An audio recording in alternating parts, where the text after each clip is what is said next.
Oh. Is the record? Yes. Are you on? This meeting has been duly noticed. Quorum is present. The meeting is duly constituted, and first order of business is approval of the agenda. May I have a motion? And a second? Sorry, just a sec. Before we do the motion? Yeah. Okay. I would like if you could please add that we should include a closure of the meeting. Okay, on Later grounds on. of Under section 91A 91A and 92B. and B. Remind us what those are. A is staff, etc., and 92B is dealings with the province. 90A is identifiable information holds to be considered for a position as an officer or employee. Yeah, okay. Already A. And B. Fine. No motions, of course, because it's just strategy. That's fine. Yeah, no, Doing just the motions. changes beforehand. Are you still going through them? You got a motion, it. Motion. Yeah, Second no, I'm it saying we're not, and vote on it. because I would want a notice of motion if there was one, but you're not going to be proposing any motions because this is a strategy meeting, not a council meeting. No, So- there'll be some discussion and hopefully on with respect to one of the items, well, I can't get into it because we're in open, but perhaps there will be a recommendation to Coming council. up. That's fine, but Yeah. we'll deal with that. Okay, very good. If we're doing additions beforehand, Yep. okay, if I could ask your indulgence to, for 6B, if I could substitute Councillor McLaughlin financial commentary. 6B or 7B? 6B, I'd like to speak before the Before the budget- work plan. Budget, before the work piece. So which one, sorry, B or D? B for boy? 6B for boy. Okay, so we'll, Councillor Let's M. call it, yeah. And then the other ones will just get renumbered. Got that, Yep. Shorter? Okay, anybody else? Okay, so we have a motion. And I have an on-table report, a new 6A. I had accidentally sent out the water sewer budget from the last meeting rather than the updated one. So 6A. Okay, that may explain some of my comments then. All right, okay, that's good. We'll do that on table when we get there, because nobody's going to look at it in the meantime. So we have a motion. Can we have a second? And any further discussion? All in favour? Opposed? Carried. So we're now to public participation. Seeing none, we'll move to adoption of the minutes of the meeting of January 19.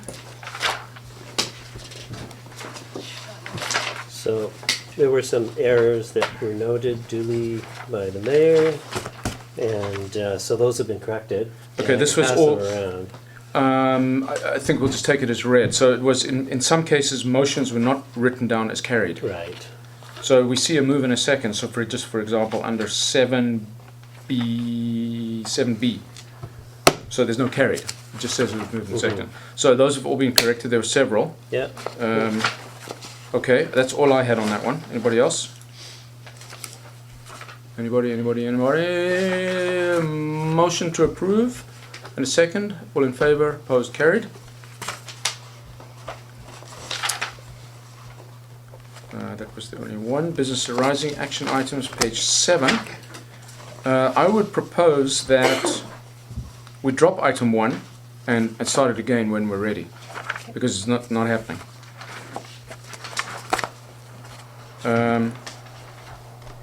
I would also propose that we drop 2 for a similar reason. The report was due on October 6th. It didn't happen, so we need to bring it forward again. So you're talking about the Board of Variance? Yeah. Yeah, so I'll be speaking to that as well in the closed portion of the regular meeting. Okay, so can we take it out of the council strategy meeting Sure. action items? Sure. Okay, so 1 and 2 will be struck, and 3 I think is being delivered today, so we can Yes. get rid of all of them. Wow. That's nice. Yes, and actually, but I'd ask for Peter's thoughts on this, whether there shouldn't be an item 4, which if you go back 2 pages to 4 of 56 to the key performance indicators, and where it was moved seconded that staff prepare a report to council. Yes. So does this That is an sit in action limbo item, and get, pardon my quick edit, does it get lost in this or does it stay in the carried forward action item? And I don't know. I don't know either. What's the word? Well, we have it doesn't have to be in this particular action item report. It's a motion that was, it was recommended to council, and council passed a motion of similar or the same wording. So it's no longer, it's off the committee table, so to speak, and it's within the council's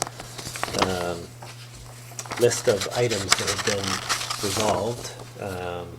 And so for follow-up by staff with respect to, so if it's on an action item list, it should be on a council action. It should be on the item. council one, yeah. Not I'm on good a with it. committee one. Now, we spoke last time about putting a schedule of resolutions together and showing their disposition. We need that, Yeah, so that we don't have to go we'll- through, bring all our minutes to check that they've been done. Yeah, so we'll work on coming up with a format in terms of something that tracks resolutions in a better way. a more I'd suggest efficient it's very way. similar to this action items report, just a different, it's a resolutions report. Yeah, well, we'll look at options for that. Okay. and We need bring that, otherwise something we have another year where we don't, unless we go back and look at our 2-foot high stack of minutes. Well, if we talk about KPIs in 3 months, we're all kind Yeah. of going through this. But I think mean, it's already come forward to council. It Okay. got recommended last time, and so we'll talk about that in council. The discussion at the time, that the recommendation with respect to coming back with a more fulsome report on KPIs was that it would be in due course after budget season. So, because we're gonna look at what other communities do and make a comparable list and look at what we should be doing. In the meantime, things that are obvious and easy to do, we will do, to the extent we can. So we'll pick up, things that have been duly noted, but a more in-depth look at what we can do, and looking into some of the suggestions from Councillor Watterson's list and what other communities do is what I took from what that resolution entailed. And so I would anticipate that would come back sometime in June or something like that, after we're done with budgets, and we can turn our attention to it more fully. So I don't expect it. Okay, well, that's a any council kind of- item, but I have got noted for discussion in council, but I'll just mention now. There was a resolution passed by council to provide some non-financial KPIs, website hits, garbage, tonnage, that kind of stuff. It was due to be delivered in 2015, it wasn't. Do we need to pass a motion saying that we rescind that resolution? No, we'll just Just doesn't get towards that. delivered. No, we'll work towards that. But I'm hearing June. I mean, June, that's well, what. talking about, as I said, talking about, that's a more in-depth analysis of various other things that we could track. Things that will come about in the meantime, we'll do as we can hit them. So if there's website hits that we can deal with, I mean, I'd like to get to the website sooner than later in terms of council's priorities to improve upon our tools for communication. So I would hope that we'd be dealing with something like website hits in the course of that overhaul of our website. But in any event, there are other things, like you mentioned garbage, that I think was something that staff had indicated would be coming once we have the stats from Metro. So perhaps that's something that will come up further in discussion along the way. But those are just my initial thoughts on it. I recall at the last meeting, Pam said she will come forward. There were a specific list. there were three of them, so yeah. And I the will get three. them to you this week. Okay. There was just one I didn't have, so I wasn't able to put it into the report. But yes, the ones on the December 31st, you Yeah, will I don't know definitely what they have. were. Yes, there were three of them. Okay. So we're clean on that page. Yeah, that page is done. Unfinished business, we will now move on to the meat of the meeting, starting with the draft sewer water budget, page 9. I understand you have a new one for us, So Pam. this is, pass this around, it's the new on table.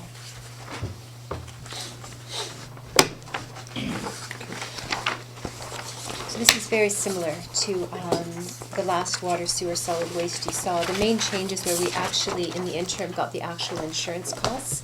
So we were able to put those in, and the reason there was a fairly substantial increase, it was based on the replacement value of our assets, and we updated, there were some pretty big increases to some of the replacement values, so the insurance went up. And it was just a further fine tuning of the numbers. But these, other than that, they're pretty essentially unchanged since what you saw in the last meeting. So you said you had something circled to ask about? Yeah, I do. Anybody else go first? Well, at first blush, I'm just looking at the, to quickly recap, Pamela's total revenue line deviates by 10 grand in the on table and by 15 grand in the on table.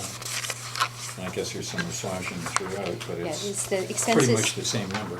Yeah, the 15,000 was the insurance. Since we had the actual number, I put it in.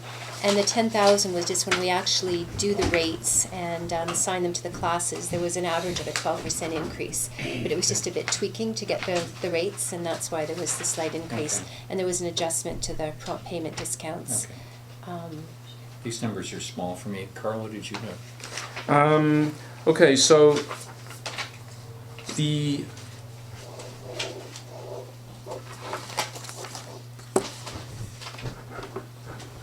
water rates reflect the overall Lions Bay water utility fee that's charged from Kelvin Grove to Brunswick Beach, correct? Yes. 551 parcels, or however many water customers there are.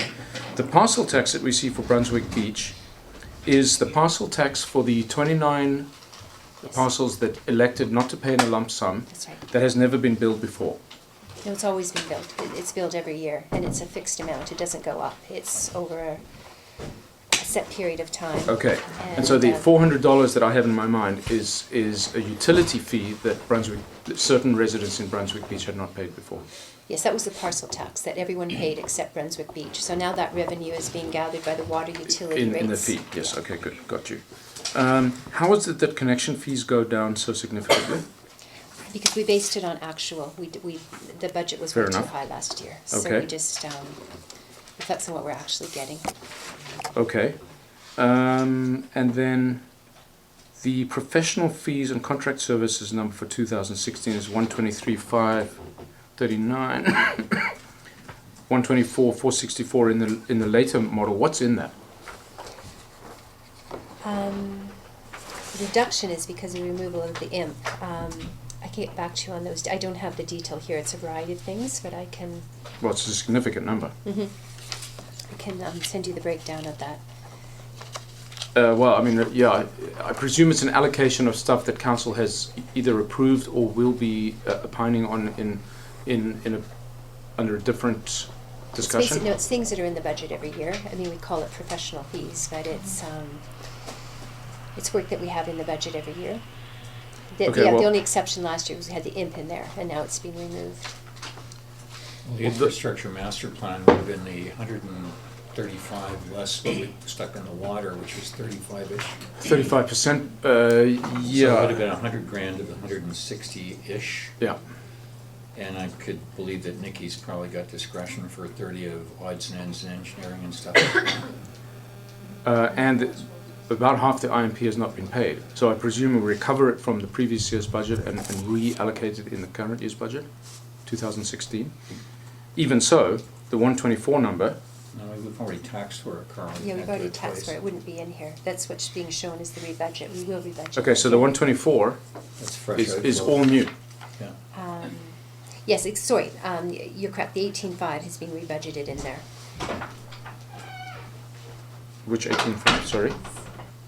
Oh, there. Haley might be So- going to get the breakdown. We can provide the breakdown. of that 18.5 for has not been paid yet. The rest has been paid. you. That's our well, no, there's a lot more that hasn't been paid, but that's the portion we're saying will be billed in 2016. Fine, okay. That's The left rest to be is billed, accrued because yeah. I believe we haven't actually physically written the Yes, checks but it'll yet. be accrued into 2015. Okay, To gotcha. Carl's main point, the 123,539 is all new services, less the 18.5. So I think we need to know what's in there, Yeah. just so that we know what we're letting That's what I'm saying. ourselves It's in not for. new services. It's what's in there. We budget for that every year, and I can provide Just- the breakdown with you. Okay, Yeah. good. That's fine.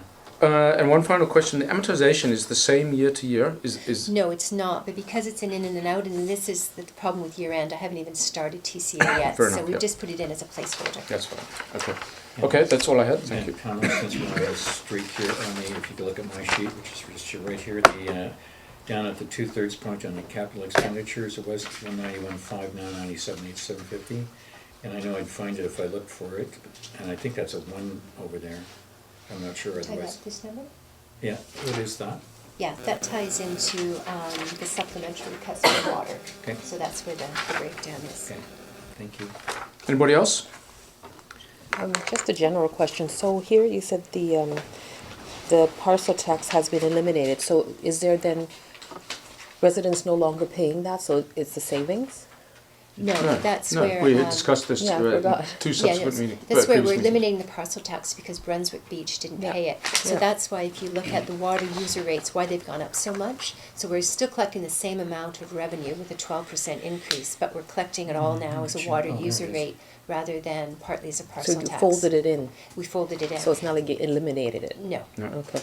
no. No, because it's not a tax, it's a fee, it's a utility rate to pay for water. Yeah, so that's why if you look at it, we have 0 under parcel tax Lions Bay, and that's why the water user rates have gone up so much on there. That's why the top line has a 0 in it this year.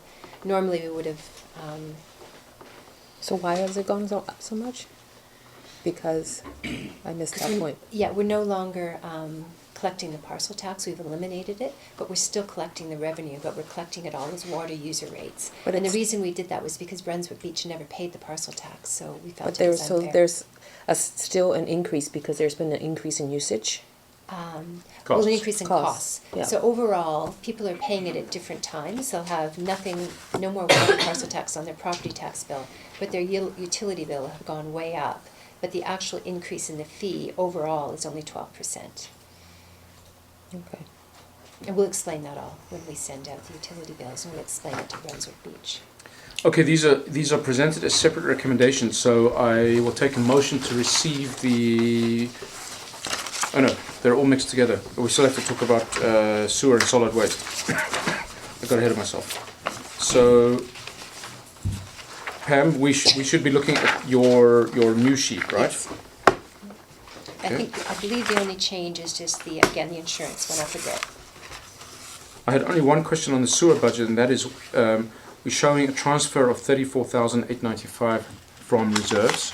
Yes. It's going to be slightly different in the new one, 35,860. Yes. What is And- the reserve balance? I will be bringing those exact balances at the next meeting, but there's about $100,000 in sewer round numbers? surplus. Yeah, Okay. in round numbers, maybe a Okay. bit higher. So although we are drawing it from reserves, we're drawing it from the sewer reserves. It's a little bit of semantics, but No, we no, have no. to use it for sewer because we taxed for it.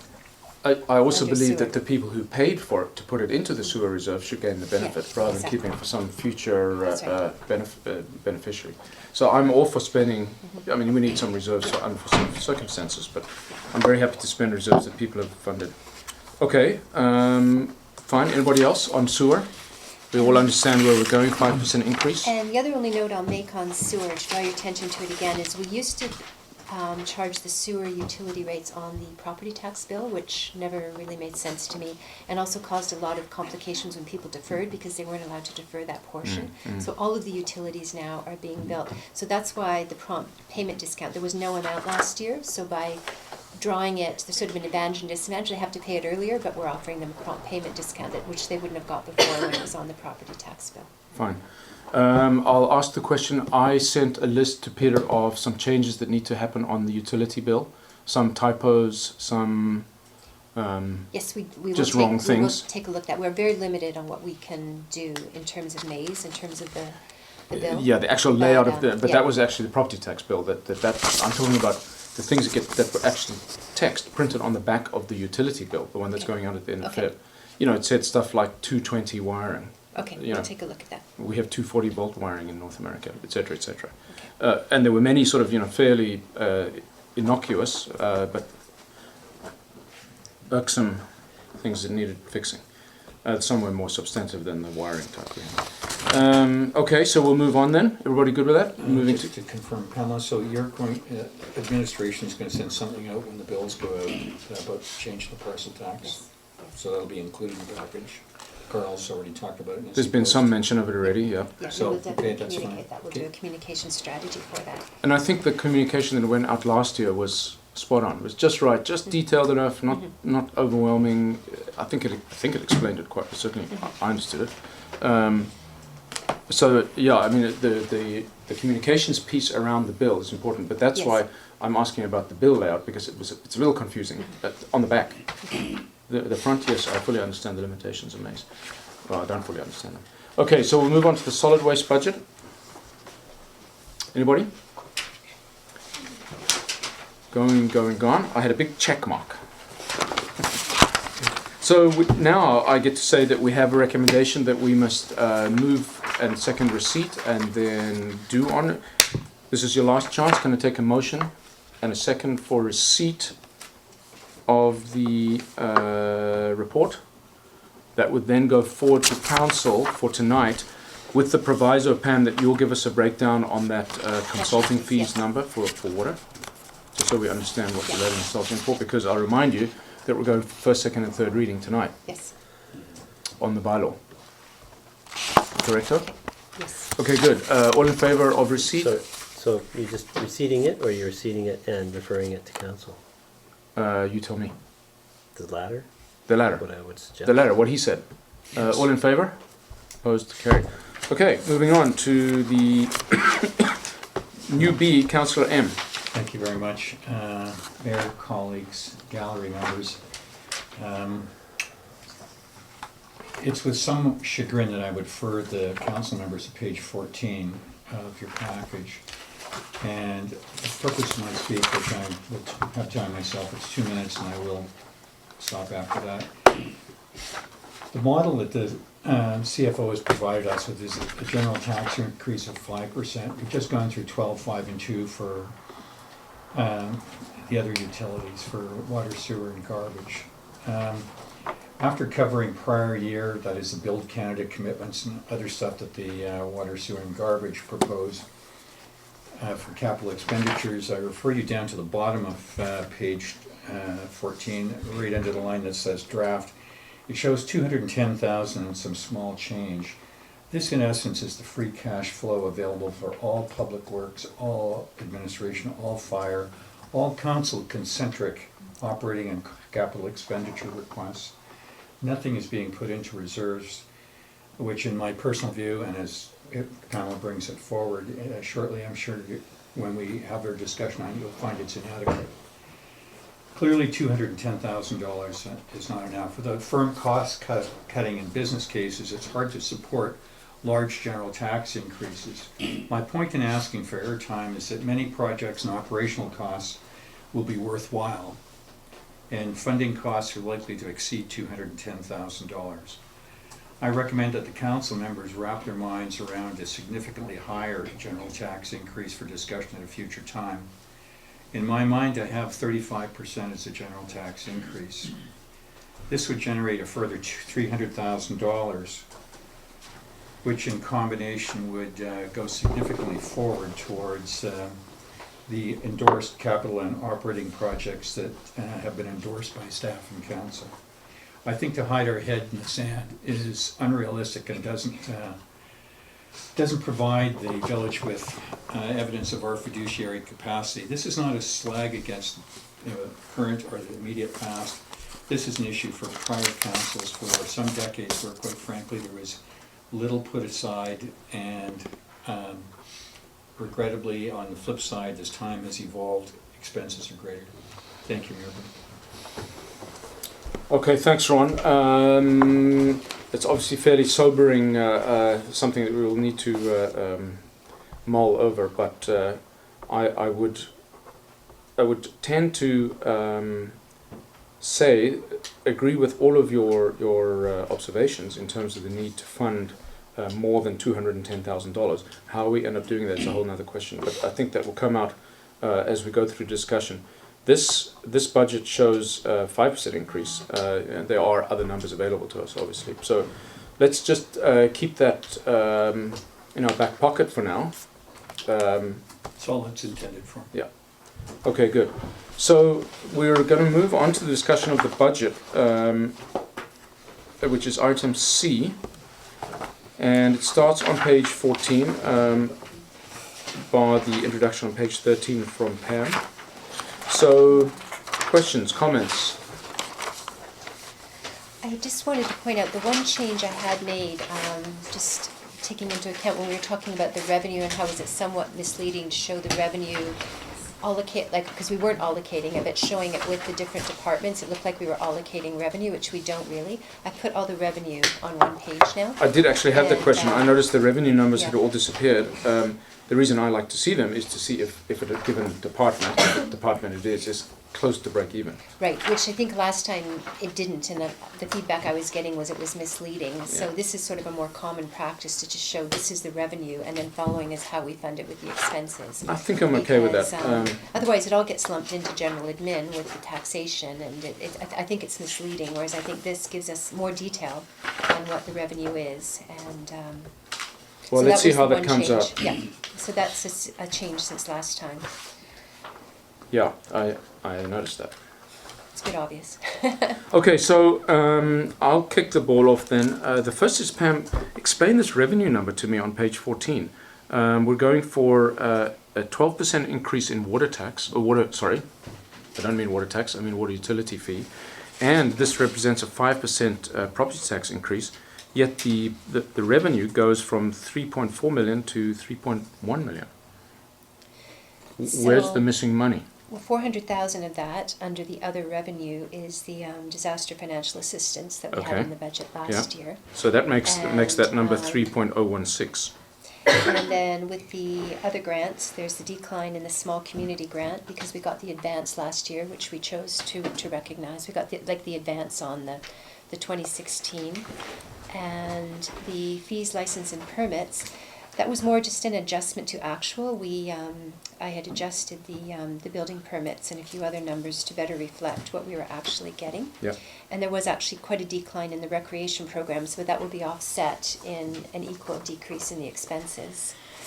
And then in terms of the utility fees and taxation, you really have to look at it together, of course, because with the elimination of the parcel tax, it's looking like the taxation has really dropped, but then that's offset by the increase. So in the pass-through utility number here fees. was, what was the number, the PEP assistance? Did we have it in as around 400,000? Yes.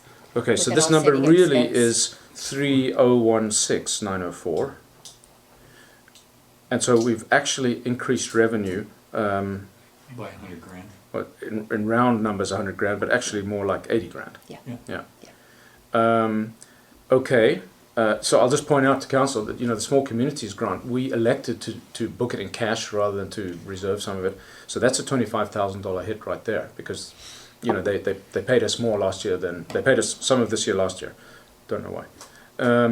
The other grants, Pam, include the gas tax? Yes. What else is in that 302? If you go to the next page, you have the small community grant, the grant, New Build Canada, the gas tax funding, and then just other miscellaneous Yeah, grants. okay.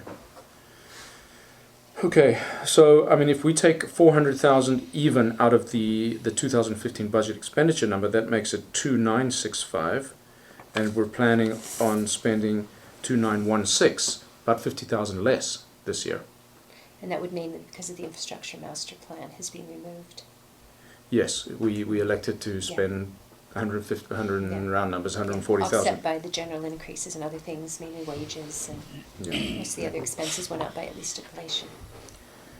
Okay, well, I wrote in my piece to the village, this is sobering. This is sobering. I mean, I should have copied my notes. and this, when this all flows through to the bottom, gives us $210,000 to play with. And if you remember some of the requests alone are $210,000. Well, There's a culvert out here that's going to they cost total over $160,000. $550,000. Is that the completely winnowed down? I mean, I've got a few that I can take out, but not a lot. Well, I've worked on even depending on the gym option and stuff like that. So, how much did you say? I 550? came at just over 500 grand. Okay, so let's say it's 500. So if we were to go on all of those, and some of those are bare bones, absolute necessity numbers, we need to raise, in round numbers, another $300,000. That's a 30% tax increase. This one already represents 5%. So that's 35% total. Guess where he got that number?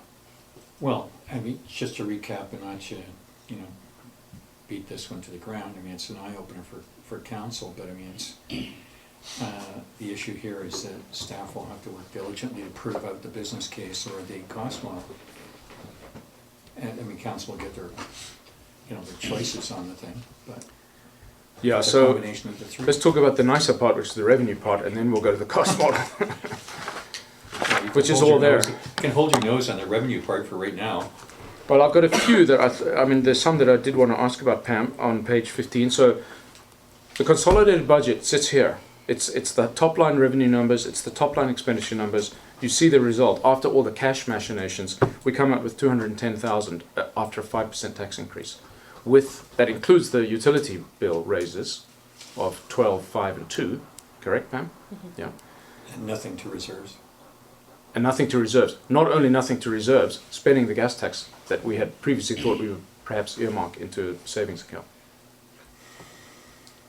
Okay, so let's move on to page 15 then. I only had a very few, Pam. The rental agreement with BC Ambulance, 21,000 a year. That's in round numbers 2,000 a month. Isn't that a bit low? How old is that lease?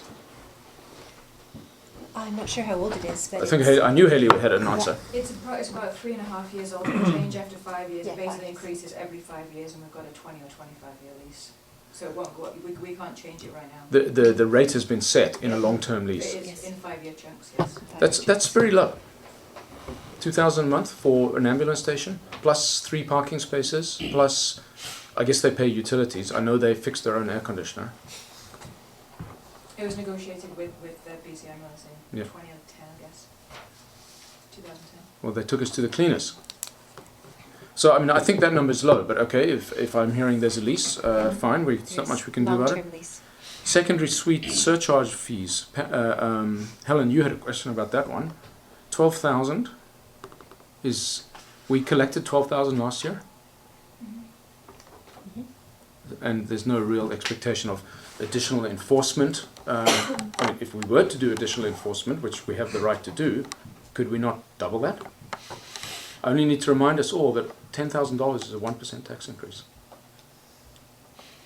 That would be up to council, it's a change in council direction as to what we do. So that's- What's your educated guess on if we were to do some, not draconian enforcement, but fair enforcement?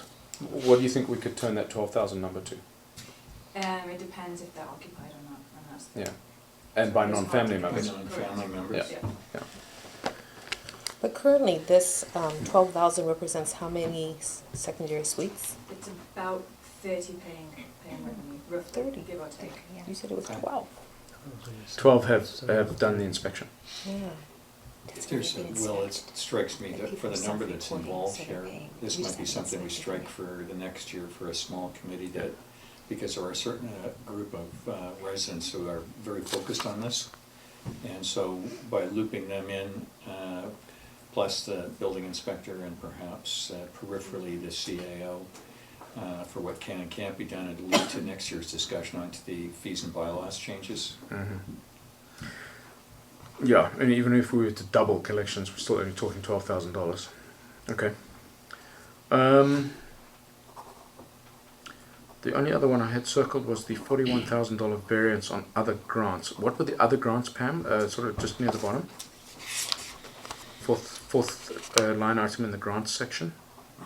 We went Oh, from the other grants. It included some one-time grants from last year. The age-friendly was in there. Oh, yeah. Which, Okay. and also there was $11,000 for that Whistler grant. Yes. Which was fully offset, for the fire, Yeah, which was yeah, fully yeah, yeah. offset by the Okay. pump that we bought. Yeah. So, yeah. Okay. Okay. Well, anybody else see anything we've forgotten? Painfully no.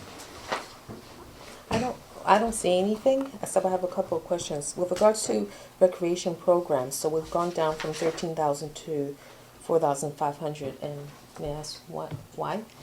There were programs that weren't done this year. There was a tennis program, I think the swim Taekwondo program. and swim. Pardon? It's taekwondo and swim. Oh, taekwondo and swim. But that's what I was saying. The net impact on the bottom line is really nil because the related expenses have also been eliminated too. Yeah. And we don't make a large amount of money on those programs, so the revenue's down, but then the expenses are down as well. And then, what is boat space rental? That is the kayak rental Oh, in the okay. Mind you, we could, park. that presumes we reinforce them. Okay, I'm just thinking in general terms. Does anyone actually take a look at this and say, okay, where are there opportunities where we can increase revenue, or We do when we No. look at our fees bylaw, our fees and charges now, fees bylaw. When we go through that, we look at areas where we could increase some of the charges. And then the main revenue is the tax rate, so that's a separate discussion, and the utility rate. I mean, that's by far the bulk of our revenue, and that's a separate discussion we have during the budget process. We've now set the utility rates. So besides just increasing fees, there's no other programs? For example, if it was a secondary suite and we wanted to see if we can maximize what we can get for it, we would have to put in different policies. Well, I think Of you'd have to do bylaws? the work first, Yeah, Helen. but I who- mean, you'd have to strip this down, just like you did with your parking committee, and say, what's our historical knowledge of what the thing is, and maybe for the sake of I suspect that the number has declined, and why is that? Is it because they're empty, or is it because they're not reported, or is it because relatives are inside? Don't know. You need to have teeth to let the building inspector find out. Just like with the water, you'd probably have a rat line saying, I'm tired of seeing 5 cars in front of the place, that we show no records of having a secondary suite. So you'd probably have to strike a small committee and move effectively with the view of reporting and penalties. Okay. Couldn't be done right now. It just Yeah, No. and that's specific to the secondary suites. But I'm just wondering, Peter, how do we, if we say, okay, we want to increase revenue by saying 10%, can I just say that to you and say, can you? If you give them a lever or a button. Can you come up with Well, some even suggestions? street houses. Like besides increasing tax, like who looks at these I see. opportunities or? Again, it's with the fees and, oh, sorry. I Is- was is just it- going to say, I like some of Councillor McLaughlin's suggestions in terms of process to look at that particular issue, but Pam probably has But I other think in ideas. general, besides increasing General. fees, Yeah. any other method of bringing in revenue? Land sale. Well, a Yeah, lot of these are growth related. I mean, the building permits are down, and programs are down, granted costs are down. and- The building permits, can I just interrupt? That's just a mark to market, right? That actually reflects what we did last year. Yeah, actually, over the Yeah. last couple of years, I guess, for the last couple of years, we've probably been a little aggressive in our budget. And the only other one thing I'd point out on this, and I have flagged it for further investigation, is the parking fines. Because as you can see from my subsequent report, Yeah. we did do about 17,000, but that was very unusual. There were increased costs because of Not that that anymore, are already here. by the way. So, so that is something we'll have to look at in relation to the parking committee. And like I say, it's unfortunately when you put the revenue up, there's offsetting costs. Even with secondary suites, if we Yeah. push it up, it's more inspections, it's more costs. Well, secondary suites, even Um, if we doubled the number of secondary suites reporting, doubled, which we haven't managed to do in 5 years, still only another 12,000. I'm just thinking in general. Yeah, Can so we, the- can we set a resolution to say, find us a 5% Yeah, look increase? in the rock, look in the mirror, Let's try it. Strike a committee. Let's see. Really, is that how it works? We have to strike a You're finished committee? on parking now, aren't you?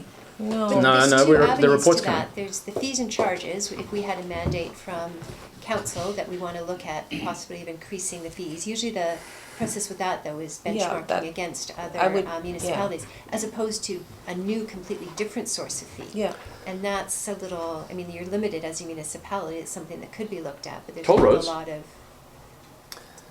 So, So another. I can't pass a I can't. So we can't pass a resolution to say, please increase our revenue by 5%.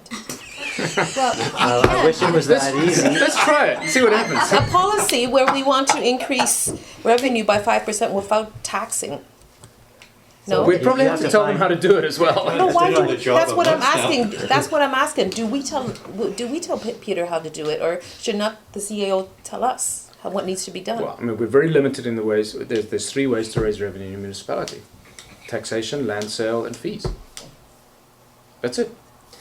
And in terms of what kinds of fees you raise and what kind of taxes you raise, may depend on what your outlook is for development opportunities. So if you have a goal of, if you decide to move forward with OCP review, and in the course of that get the feedback of the people, and it's determined that there's a consensus and you want to move forward with some development opportunities, well then you've expanded your pie, so to speak, and you now have more opportunities for taxation, and that's one way to increase your revenues.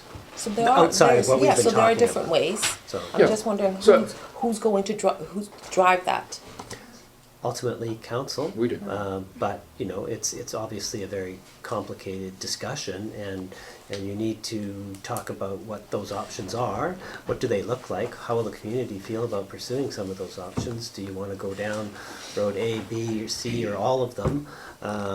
You can't do it simultaneously, by the way, just because we don't have enough resources to do that. But you know, those are all things that need to be explored. It takes a bit of time to figure that out, but certainly once you start looking at those things, if you wish to, then you can prioritize which things appeal to you, which things hold the most promise, and make your decision as a council what you want to do. I'm just thinking, how do we know what is available? Well, some of them present themselves to us, Yeah. so we get approached by a landowner who wants to do something. Some of them we identify. I need hardly mention the Centennial Lands project that I'm working on very, very slowly.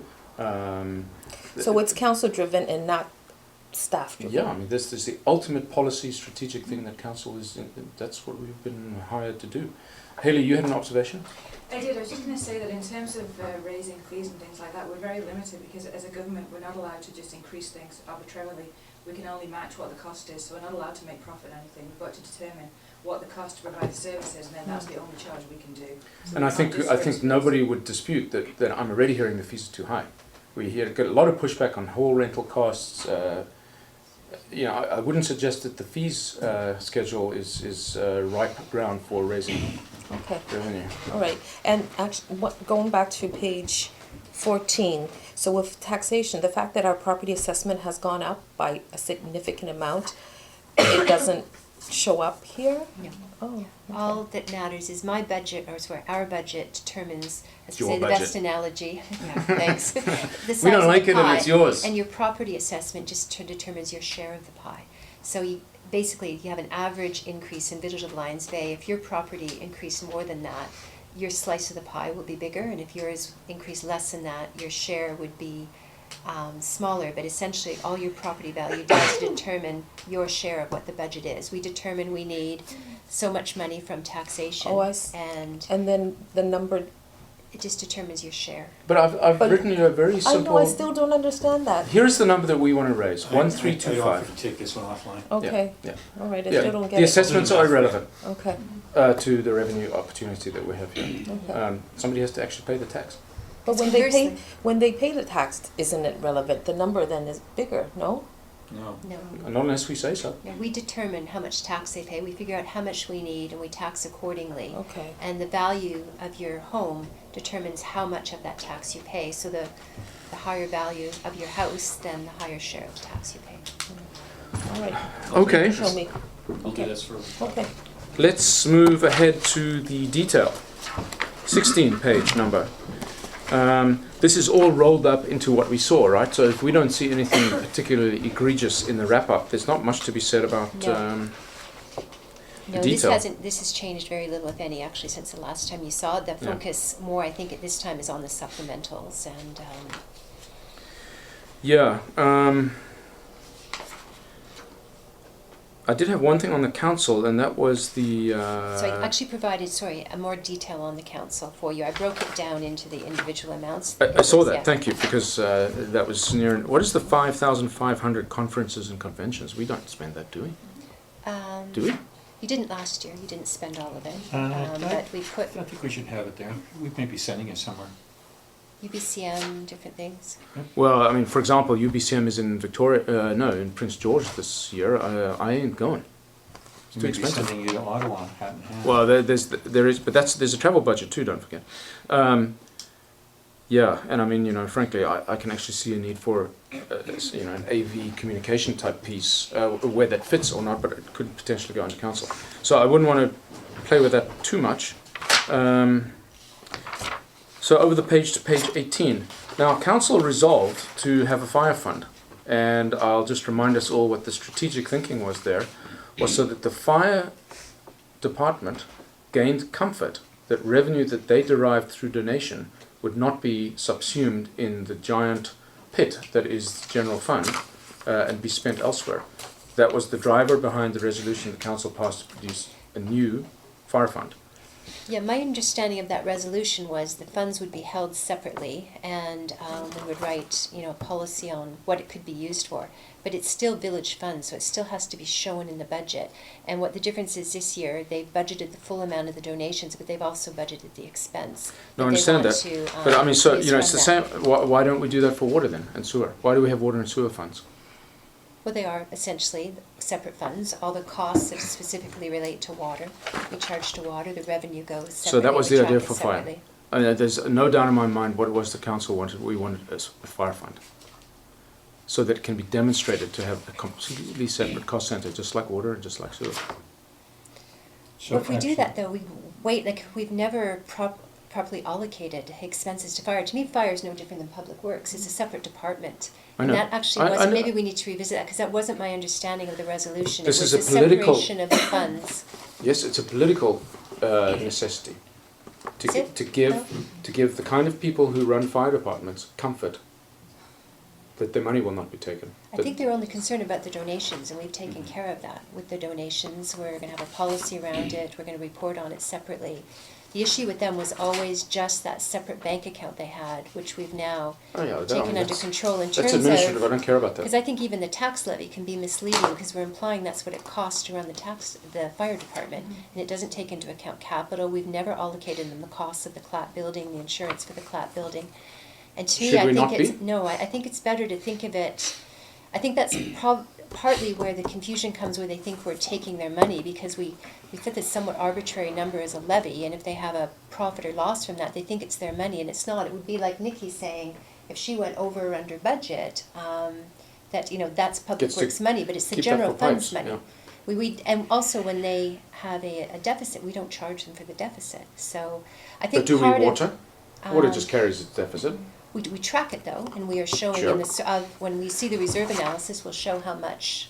Well, they've ultimately, drawn what in I the want to know general is fund. what I ultimately want to know is what does our fire service cost us? Right, and I think we can do that, but without allocating funds to them, thinking that they have these separate funds.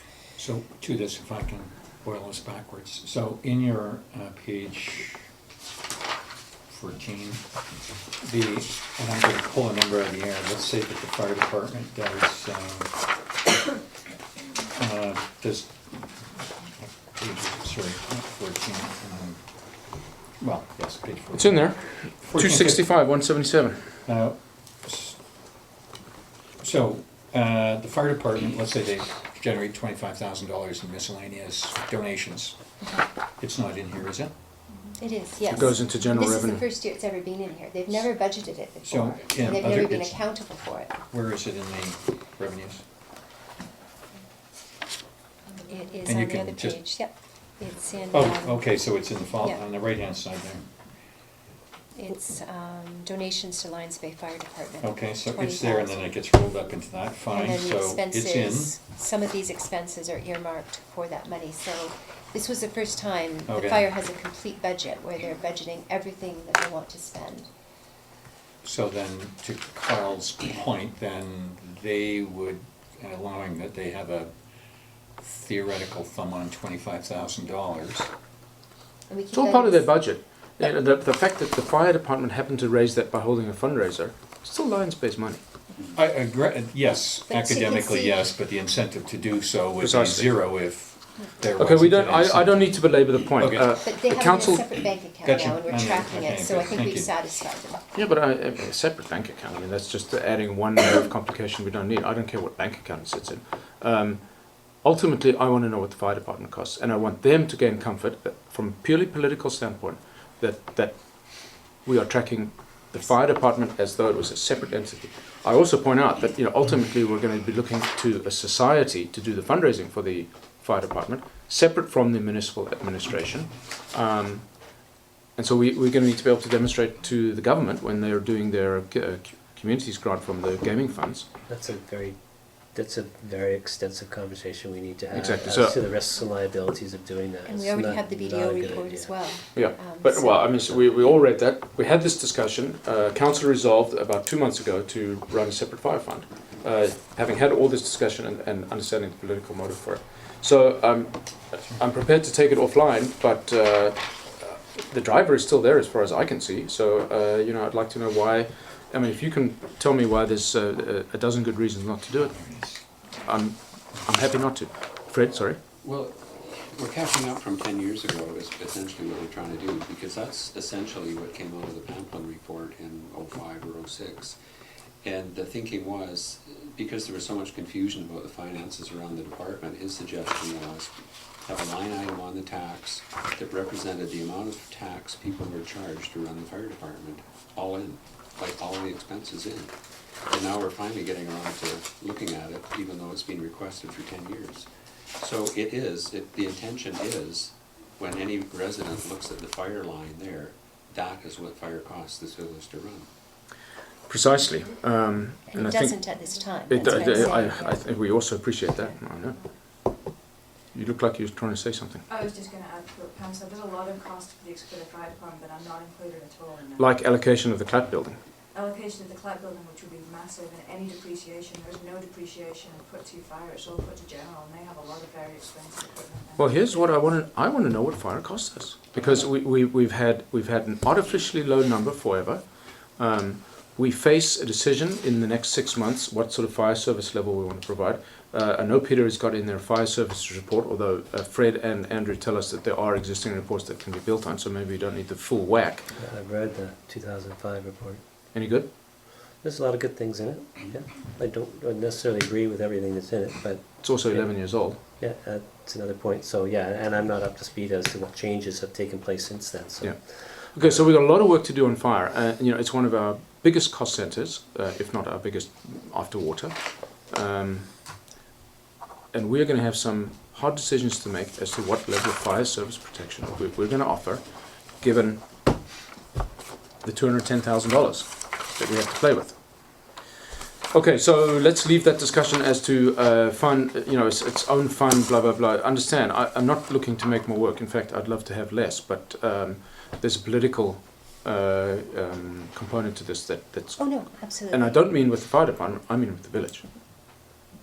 In light, oh well, so, you know, 16 years ago, even a firefighter recommended it. Okay. Where is the earmarked revenue in this number? I asked myself the question, but it's in the revenue line. It's So we've in got the it. Okay. revenue on the Yes. page 15. Okay, anybody else? There's EOC, there's bylaw. By the way, just to give everybody a heads up on the parking plan, not to steal Helen's thunder when it comes, it's taking shape. There will be a revenue component from recommended, as yet unaccepted by council, let alone implemented by staff, to do with paid parking. I would not suggest that we put any of that into budget consideration because we don't know what it is, we don't know what the take-up is, we don't know what the price point is. There will be a recommendation for increased bylaw enforcement, but I would suggest that that would be offset by any increase in revenue. Right. So I'm not going to ask for an increase to this budget. Yeah, so just as a reminder, I have sort of the average revenue in there, but then I also have the cost, the original cost of the bylaw officer at 16 hours. So I've sort of stepped status quo, recognizing there is a parking plan, but none of that has been reflected. So before the increase in hours? Yes, Mm. yeah, I've got the typical hours, but also the typical revenue, and then we can adjust that as we get more information. So just to make you happy, for example, the parking solutions that are available today, the guy walks around, the enforcement officer walks around with his smartphone, types in the license plate number and the violation code. The ticket spits out of the printer on his belt, sticks it under the windshield, walks on to the next one. That data is then immediately sent by cellular modem to the office. No hand king of spreadsheets. It's all it's in an interface. It goes into the collection interface. It's done. You're done. Would So- that be, You're not quite accounting done, I don't software? think. Sorry? Does it go into our accounting software, sorry? You're the rolled up daily line. If you want it daily or monthly or weekly, sure. Have There's you, still a whole process at this end that doesn't account Yeah. for. You either have to buy expensive software to coordinate what. Yeah, well, let's not come up with problems. I read the Well, report. you raised it, so I'm You just raised saying. So Yeah, all but I was, There's a Vancouver whole did that, back and it end. was a It's all got to fortune. be. so I will say that Constant the fortune. spreadsheet that's being hand keyed by Shauna right now, you don't need to. It's done automatically. So just at least as that a side, part's you done. also need the violation in there. You can't And the just letters say have the to go ticket. out. It's all automatic. Okay, you'll get your kudos later on. Yeah. Well, this is Helen's kudos. Okay. So the point is, the parking plan is going to make things easier, not more difficult. And then maybe when we're doing the parking plan, the fees would be based on we try to make it so it's, what is it called, the zero? Net Zero budget? Net zero budget on parking? Yeah, I mean, I don't see parking as a money-making thing. No. We're seeking compliance, not It's usually enforcement. often not even net zero, like even at West Vancouver, they had $600,000 of revenue, but their costs were close to $800,000. Like Okay. you're lucky if you break even with parking, it's usually an expense. If you choose to do the enforcement and there is an expense of that, somewhat offset by revenue, but even break even is a bit of a. Yeah, no, this is a lifestyle, but this is to make things better for our residents. It could very well cost money, but I don't think so. I will just also alert everybody around the table and sitting to the fact things are going to change. So I don't want to hear how things are now, because they ain't like that anymore, at least in this recommendation.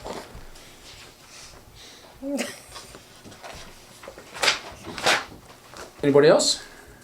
I couldn't follow that. Good. I thought I felt the atmosphere getting a little chillier. Should we move on to supplementals?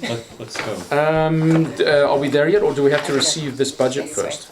Was the supplemental part of the No, budget? no, this was a separate. Yeah, so we're now on C, 2016 preliminary budget, page 13. Have we done, everybody's got everything they want to say there? That's not to say that we like it or that we're going to leave it at that, but that's, we've received the report. So can I have a motion for receipt in a second? Any further discussion? All in favor? Opposed? Carried. So we've received it. Thank you, Pam. Pretty hot stuff. And we'll move on to what is now D, supplementary budget request, page 25.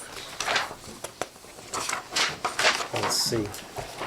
No, it's D now because we added a B for Councillor McLaughlin's Oh, I thought it was just, diatribe. that was just intro. I thought it was just intro. Oh, intro. 8.1. That was part of B. It was really an intro, we could take it as an intro to B. Fine, fine, whatever. I do not care. Okay, so let's start, people. Page 26. The overview, all I wanted to say before we started about the supplemental is I've taken the things that you indicated were no's and I've just put them kind of below. I saw that. That's great to know what you they took out, yeah. were. And to me, again, this is probably the biggest thing we have to do, and I've kind of budgeted, pardon the pun, all of February to be looking at supplementals, fine-tuning, that even if we say yes to something now, it will be revisited as our goal is getting the number down based on council priorities to as low as number as we can, given conversations we've already had about how little money we have. Very And good. recognizing the huge dollar value of work from the IMP that is coming our way that we have to fund. Okay. Ron, you're about to knock that glass of water over there. It's making me scared.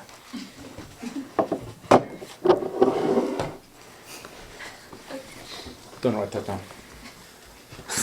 Okay, so what I propose we do here is just run down the list. If anything has struck you as being not so cool, let's say so now. So we're starting on page 26, the fire department supplemental requests. Laptop for fire chief and additional software, I'd say out. And again, we're encouraging him with the new accounting procedures to use purchase orders for Can't he use his own control, laptop? and he doesn't have a laptop. And we He doesn't have a can't let him- PC? How does he send the email? He uses his personal, doesn't he, or That's what I mean. does he, which we have a concern about. If he was to use, it depends, if we're going to switch to the PO software through Maze, he would not be able to use anything that he currently has, he would have to use a new computer. Why? Just because of technology. They wouldn't, it wouldn't be supported, you couldn't access our server with what he has. But that means he has to come here and plug in. No, if he has a laptop, he doesn't have to. The hardware is irrelevant. I can access it from my house, so I'm pretty sure. Yeah, the hardware is irrelevant. You just No, it isn't irrelevant. See, this guy won't support it, they won't allow it to access our server unless it's supported by them. Oh, I see. Okay. That laptop's around about $600 for the bottom end model. Well, we actually did this exercise, and when you actually spec out the one that we get, which is the standard one, it's about right. They put a little bit of markup on it, but it's about right. Okay, well, there's $2,700 we have to not spend. That's all I had. 1,000? 1,750. No, plus the software. Software too. I don't know. I think it's pretty rich myself. I know what the arguments are, but $2,700.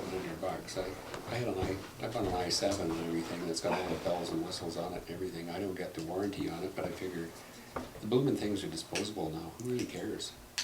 Well, I'm hearing that Sea to Sky, and I'm sure what they have is the Dell management software, because they use only Dell, so they can actually control all of them from an interface that's provided to them by the manufacturer. So they will insist on a standard. As will our auditors, actually, if they're getting access, that's the big one. If they're getting access to our L drive and our Maze drive, that's closely looked at by the auditors, as it should be. Who's they? Staff. BDO Pam, is auditors, this a like table it's one of pounding them. recommendation from you? I would say I'd like to keep it as a yes for now. We'll do Fine. some more look at it. I wouldn't say Okay. it's table pounding, but I'd like to keep it on until the next Fine. meeting, if that's okay. That's fine. I have a comment. I'm not sure about this, but I think Simon actually does a lot of purchase orders, and he has a laptop, and we have access to see the sky.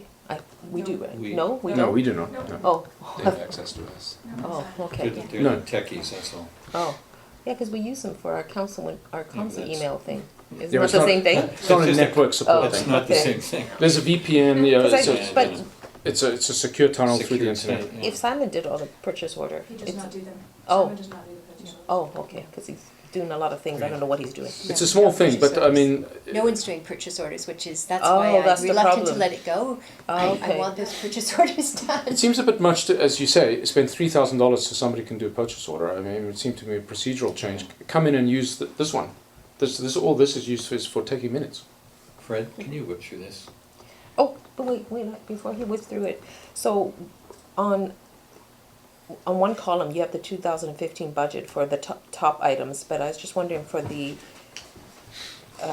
Yeah, they're new items. Really, the only reason I did this is what we call the capital maintenance, and it's just, he needs it every year. And there's something similar in Public Works Water, which I did as well. You could almost argue, I think next year I'll just include it in the base budget because it's things that are needed. So Yeah, I it's not highlighted it, and I discretionary. wanted to show you, just compared to last year, what the increase was. And then the ones below are the true supplementals. okay. Yeah. And how much did they spend last year on supplementals? Well, they would have been, 70. 70? was that 70? Mhm. Yeah. May I? Yeah. Half of that was unbudgeted though. The budgeted supplementals were 38. 38, and then the burn building, of course, was a supplemental, it wasn't budgeted. By the It's a way, little hard to compare because it's sort of apples to oranges because your supplementals each year can be quite unique. That's why I only compared the, well, it's certainly big if you want to buy a new fire engine. That's going to be $1 million. Those variances on approved budget, or it's things that were subsequently approved, do we see a new 2015 budget as a result of that? Because, so for example, you move stuff that didn't happen in 2015, like the safety improvements up at the intakes. That moves out of the 2015 budget. you know, You what don't will change happen it. when you see your year end, the budget stays the same. The only time the budget changes is if you go for a budget amendment, which you'd have to do if a large expenditure occurred and we have to come up with funding, which would usually be reserves because you can't go back for taxation. But when at the 1st of March, at that council meeting, I'll be bringing the fourth quarter review and it'll show your actuals to your. So that will show as to a the variance to budget. And it'll So show the as a money that variance was to spent on the budget. burn building, unbeknownst Yes. to council, Yeah. that will show as a variance, Yes. an overrun. Yeah, Okay. Okay. And these are all their ask.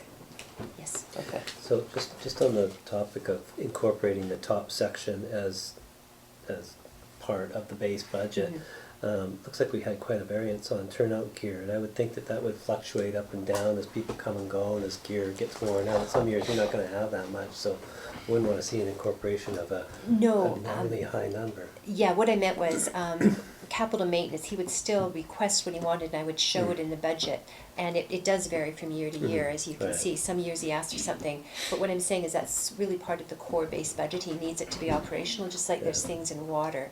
So they would normally be, I think next year would be included in the base budget, because it's sort of a given that they need it. The details would still be provided, Right, but okay. we don't just say he's gonna get 11,000 every And year then for the turnout gear. following year, Yeah. up it by 2% or whatever, Yeah. no. I still okay, all right. require him to provide the details of his capital maintenance, and if it were really high, I'd push back and Yeah. say, Okay. keep it reasonable, but Great. it's not really a supplemental, because he does need it every year in some form or other.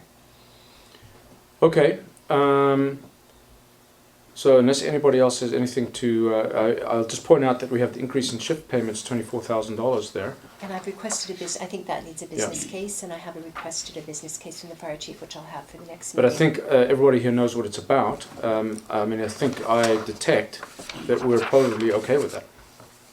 We I think probably should recognise wait for the need. business case We should first. Well, certainly, of course, we Staff have to as see a well. business case for everything. Staff will have a business case as well for that. Fine. We've been doing a lot of benchmarking with other departments, as was requested, and finding out what other fire departments do. Well, I mean, I don't think anybody who says absolutely not. You're not hearing that around this table. Sorry? You're not hearing absolutely not around the table. Well, I don't think you've seen the information, so it'd be I kind have. of. I've seen Andrew's attempt at a business case, so I'm But fairly haven't well seen apprised. What staff has I collected think is we what should I'm offline suggesting. this. We should offline this topic. Yeah, well, yeah, that's fine. Well, now would be a good time, because this discussion came up this time last year. It will. At the next meeting, there'll be a business case. I think it's only fair that we allow the fire chief to put his case through, and he knows that I'm also putting through some information as well, and you'll look at it together. Okay, moving on, page 27.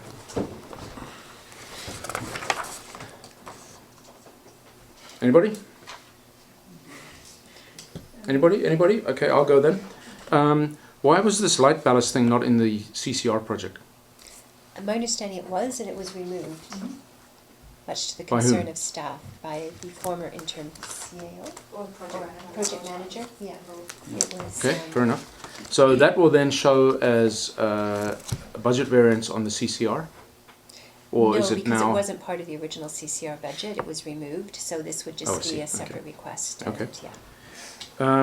Asset appraisal valuation, first step of asset management plan, $17,000.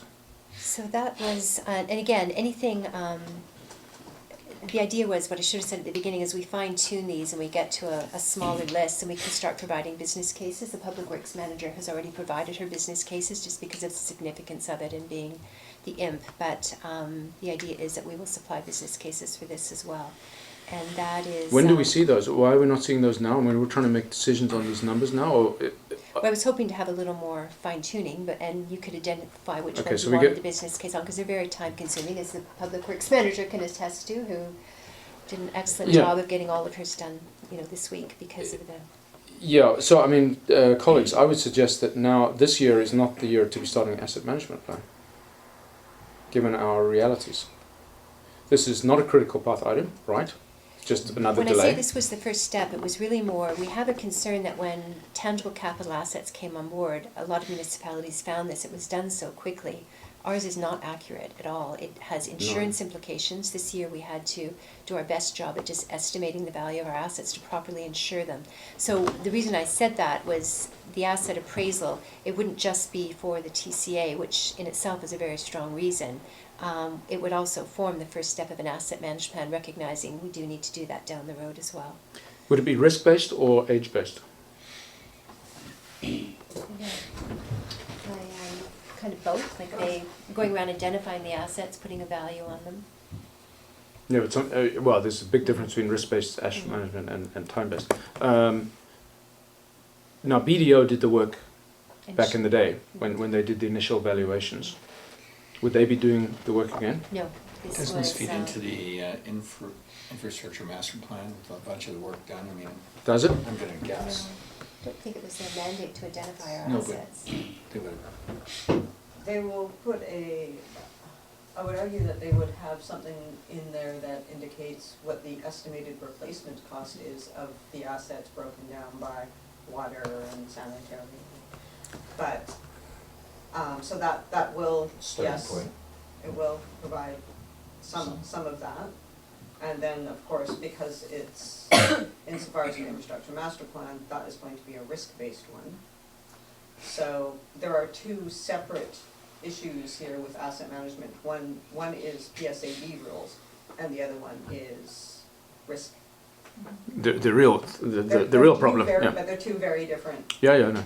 What is the PSAB requirement It's just per our financial statements to properly identify our assets. We're not for sure. amortization purposes? For amortization and just, for the existence, we're not, to confirm that we actually do have all of our assets on the books. So our retained earnings is correct. Yeah. It's a deferral. I think we have to leave it to. I'd love to have it. I asked for it last year, if you remember, because I hate not really knowing what the snapshot is. But Where do we get it? But not right now, We even didn't if get we that number couldn't do this anything year. about it. We got a quote on it a couple of years ago to do it, and we just bumped it up. and this is only the first phase. What would we be letting ourselves in for once we push the button? What's the full? How many steps are there, and what do they cost? Yeah, we didn't even put this on here, it would like, the asset management plan, right, would be a big project. and How we'd big have is to do big? a- 100? Not Ultimately, sure. over years? Actually, I'd have to look into it. Okay, well, business case, obviously, but I would say for this year, I think that can come out. Can you live with that? Mhm. You, Pam? Move it down to the middle. Okay. Okay, moving on. Fire services review. 30,000. Is that what these things cost, given the fact that we have several reports already? Yeah, that are at least 10 years old. 16. But I can make some calls and see if I can get a better idea. But I mean, and it depends on the scope. So. Okay, so let's talk about the scope. So having now read the 2005 report, I would like to have the opportunity to update that information with Andrew, get a better sense of how the department is operating at the current time, what I would think or see as the gaps, and what things would need to be identified in a review, because we don't just want a whole hog review of stuff that we don't need to know. Precisely. So That's exactly so right. if we can focus it, we might be able to bring that number down. You know, maybe I can get it down to 20 or something like that. At 15. It's not the number I have it's gonna written be- here, but- It's going to be at least 15 any way you slice it. Is what I would say. I mean, the You're gonna get strategic anything drivers less here, than just 50. so we remember, are the 3 service levels that we have to make a decision on, future professional staffing of the department in the inevitable, who knows when it's going to happen, but at some point, or Not not. necessarily. Not necessarily, we don't know. But as far as my census of the village is, there's nobody clamoring to become the next fire chief. Or qualified. Oh, I wasn't even going for qualified, just willing. And the third thing is the potential move in light of strategic development opportunities of the entire fire facility to 99 years land or purchased land or ceded land up on at the gravel pit. And that would be something I would say you better include that in the terms of reference for a review, because That's what I'm saying. that would have all kinds of implications on response. You go stick something up there and you're not going to get Precisely. to Kelvin Grove as fast as you would from here or up the top of the hill. It may be a non-starter. It might be a very so- simple thing, and we have to have the firewall here. I don't know, but I don't know. So, I mean, those studies are done all the time, but usually in and of themselves, those are focus studies that you get somebody in and we'll review your community and where your hall is and your response times and so forth. That alone could be a study, but to the extent that we would want to identify a limited scope, it would certainly be within something, if that's the kind of thing that you want to throw in the mix. Well, I think we need to. Otherwise, we don't know where we stand up at the Brunswick Hill potential development area. I'll just also point out to council that if you wanted to get to a fire hall up at the pit, you wouldn't go down on the highway. You'd go down Soundview, behind the gate. So you needn't. Peter, were you thinking 15 instead of 30? And lots of work to do? 'Cause it's a notional number because you don't know what you're going to do yet. Yeah, exactly. So, Well, I think can we I just think we leave identified the it? scope kind of leave there. it and let me work on the scope? Okay, well, I mean, It's 15 and we're not sure what we're doing, but we're going to do something. well, we do have to do it this year because there's a mandate to make a decision. Is that correct, Peter? Except for the So- playbook or? Yeah, So, the service level from the playbook. So why don't you knock it down to 20 and we'll work on the scope? It's not the number I have written down, but if you tell What do you me have? That's what I'm 12. suggesting. Where'd that come from? my kidneys. Well, if it helps, when we did the survey 11 years ago, we got proposals for anywhere from 19.9 down to $7,600, and we settled at 12. And that was sort of a wide, sort of a survey on it. But it just seems to me that consultant fees nowadays are all over the map. And I think they must do an assessment to see how deep your pockets are before they give the bill, or the bill. And, as much as we would like to have the 300 grand coming in here, I think some things like this, we need a bit of austerity, because not all of us can keep shelling out more and more taxes. And Yeah. may I speak for the Well, sorry, up until this year, we were under the million in our place, but I mean, What are you talking about? The poorer residents? yeah, the lower side is, well, we're on the high side of the hill, but the lower side of the track, so we say. But you can't keep shelling out. We were on a walk the other day and a guy was asking about the water system and he says, hey, he's on pension. He says, how high is this gonna go? I just can't keep raising the, what he has to pay. And I'm concerned when I see somebody coming in 30 grand for something I don't think should cost 30 grand. I think they're forcing people out of the village, or soon will be.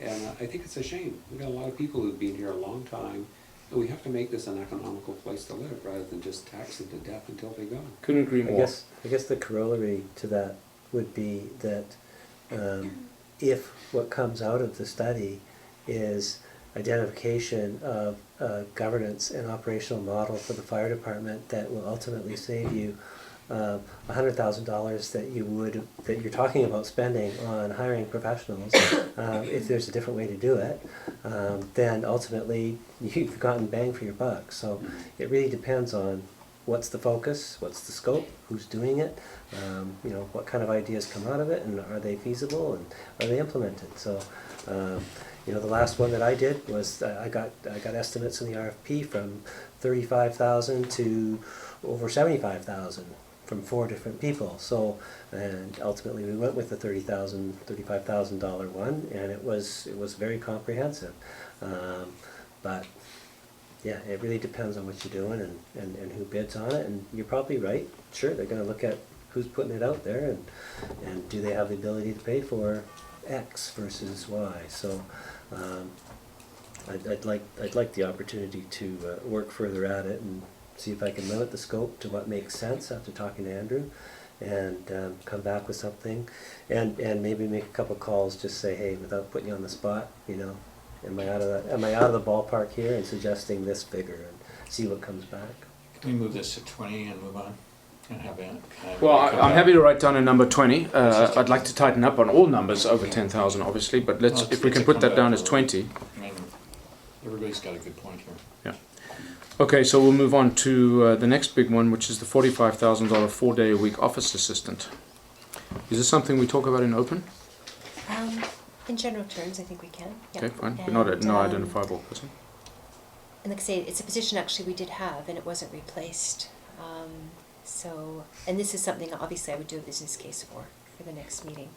And it could probably segue a bit into, when we get to the council requests, your request for a staff member, in terms of having this position could free up staff's time to perhaps spend a bit more time on Community work. Community work. So I think, given the dollar value, I could come forward with a business case. Yeah, I mean, this represents 4.5% of that tax increase. Let's leave it dotted, grade for now, in light of further discussion. The job revals. And the CRA audit results, in some ways, is We don't have a choice it's in on that. there to let you know, but it's sort of a non-discretionary supplemental. Let's put it that way. But I also wanted to identify it that it is an added cost that we're trying to fine-tune. Okay, and you got rid of. We're okay. We know that we can get rid of the second egress. Yes, I spoke to the building inspector, and it's not a requirement. Fantastic. I saw on the other sheet, we have a light, we don't need it, is that? Cause Yeah, it's removed in all places because it is not a requirement to have a second egress for BC ambulance, according to the building inspector. Okay. Okay. Everybody good? Moving on to page 28. Council requests.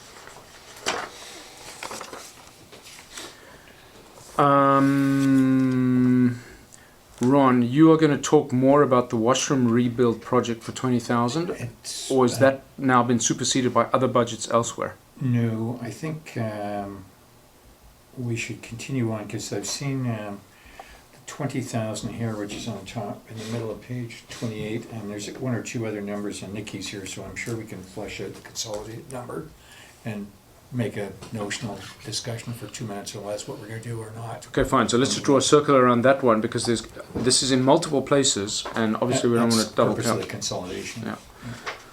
Okay, so now unfortunately the parking committee recommendation Helen, correct me if I'm wrong, will recommend that the work gets done by a contractor to ensure that it's done in time. That will cost more. In time for summer, that is. Estimated number instead of 17.5 is what? Estimated number is now 40,000. I'd sent that number to Peter. Okay, so I would recommend we just sub the 17.5 for 40, and when we see the next round. See what comes out in the wash. So We'll see it in the, with your recommendation too.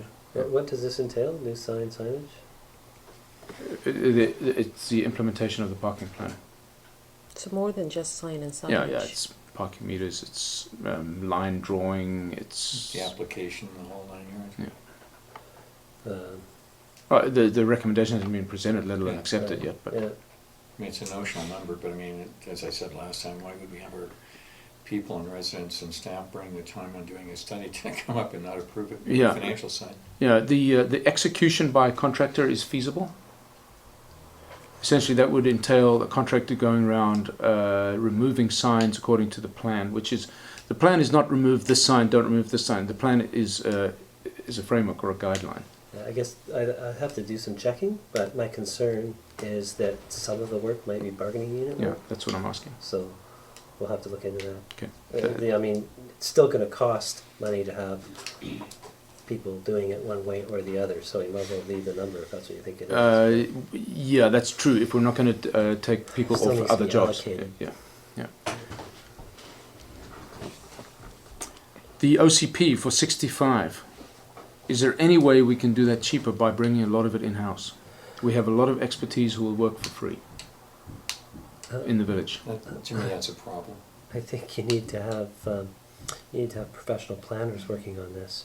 No, there's certainly going to be a component that's going to require Get money. special interest groups that are gonna come forward and say, how come I wasn't asked? How come I don't have that view, and somebody else who I oppose is writing it? I don't think the people writing it or facilitating the process, there's any expectation other than them to be neutral. The thing is going to be a partisan project. Well, Everybody's going to want to have their piece. Carl, I'm gonna suggest that other than you and your work ethic and your enthusiasm, nobody here is capable of doing it, Peter aside.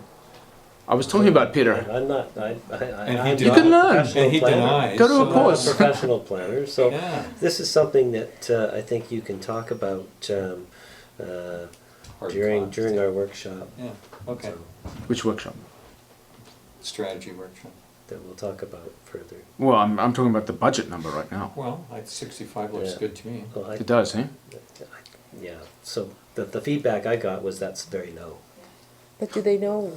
What do they know? Do they know our village, that with regards to planning, there's only so much we can do? It's how, What did the last one I cost? think we should leave the number for now No. and move on. maybe we find out how much the last one cost. That's buku bucks, but okay, we'll leave it for now. Okay, and then we go to another person, $40,000. I'm happy to take this person out considering the financial, Well, Mr. I'm hearing that if we are prepared to consider a 0.8 additional person, there might be some community coordinator type roles in there, or time, hours. So it's not a complete loss, but yeah, I'm afraid so. Everybody good with that one? Not this year. Helen's the lead on this one, I mean. Well, I asked for it a long time before Ellen did. I gave up sooner than she did. All right, out this year. I think it's out this year. Transfer to Roads and Drainage Fund, 53. No, we have to spend it. There isn't a Roads and Drainage Fund anyway. And That's a BC tax. Yeah. BC tax. I mean, okay, the rest of them, the ones that are taken out, everybody understand that? Yeah? Yeah. Okay. So we got rid of a few things there, Pam. Some big ones, potentially. But we've also added some money for the parking plan, which has not yet been accepted. Okay, so we'll move on to the Public Works ones, starting on page 29. Anybody need a break? I do. Can I pee? Yeah? Let's take a break. Okay. we should have cookies. Yeah. Can I have some water? Yes. Are we recessing for 5 minutes? Yeah, we recess for 5. We should take a motion, but... Yep. Okay, we're resuming the meeting at 4:35. So we are going through the supplementary budget requests, and we're on page 29, the public works requests. Nikki, I'm glad you're here. I had two questions on the first two bridges. Village-owned private driveway bridge repairs. What's village-owned private? What is that all about? The village-owned private driveway, so one. We supply that- people a driveway? Yes. It's nice of us, but why? That's how it is? No, tell me more. I mean, what's this all about?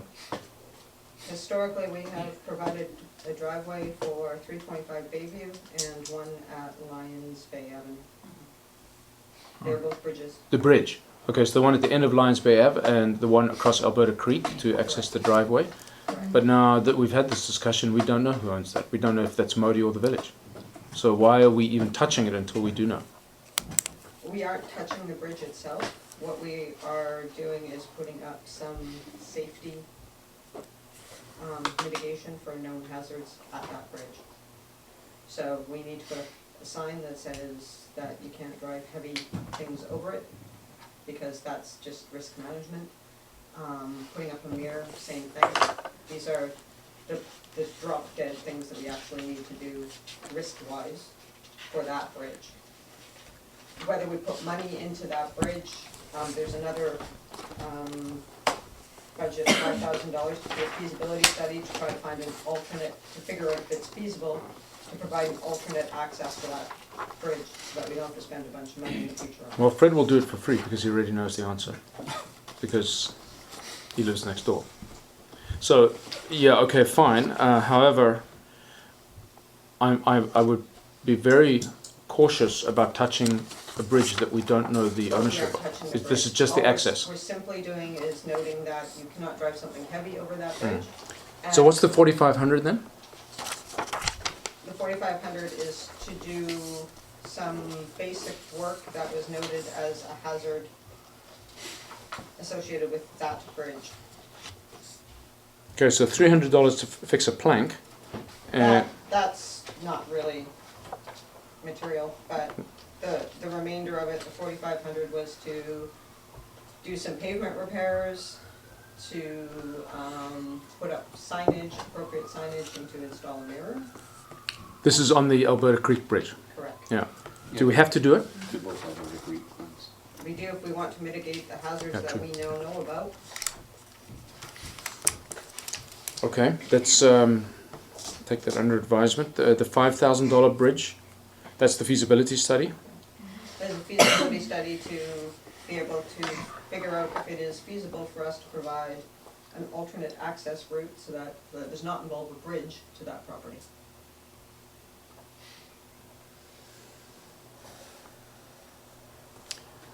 I'd suggest that feasibility study can wait. Sure.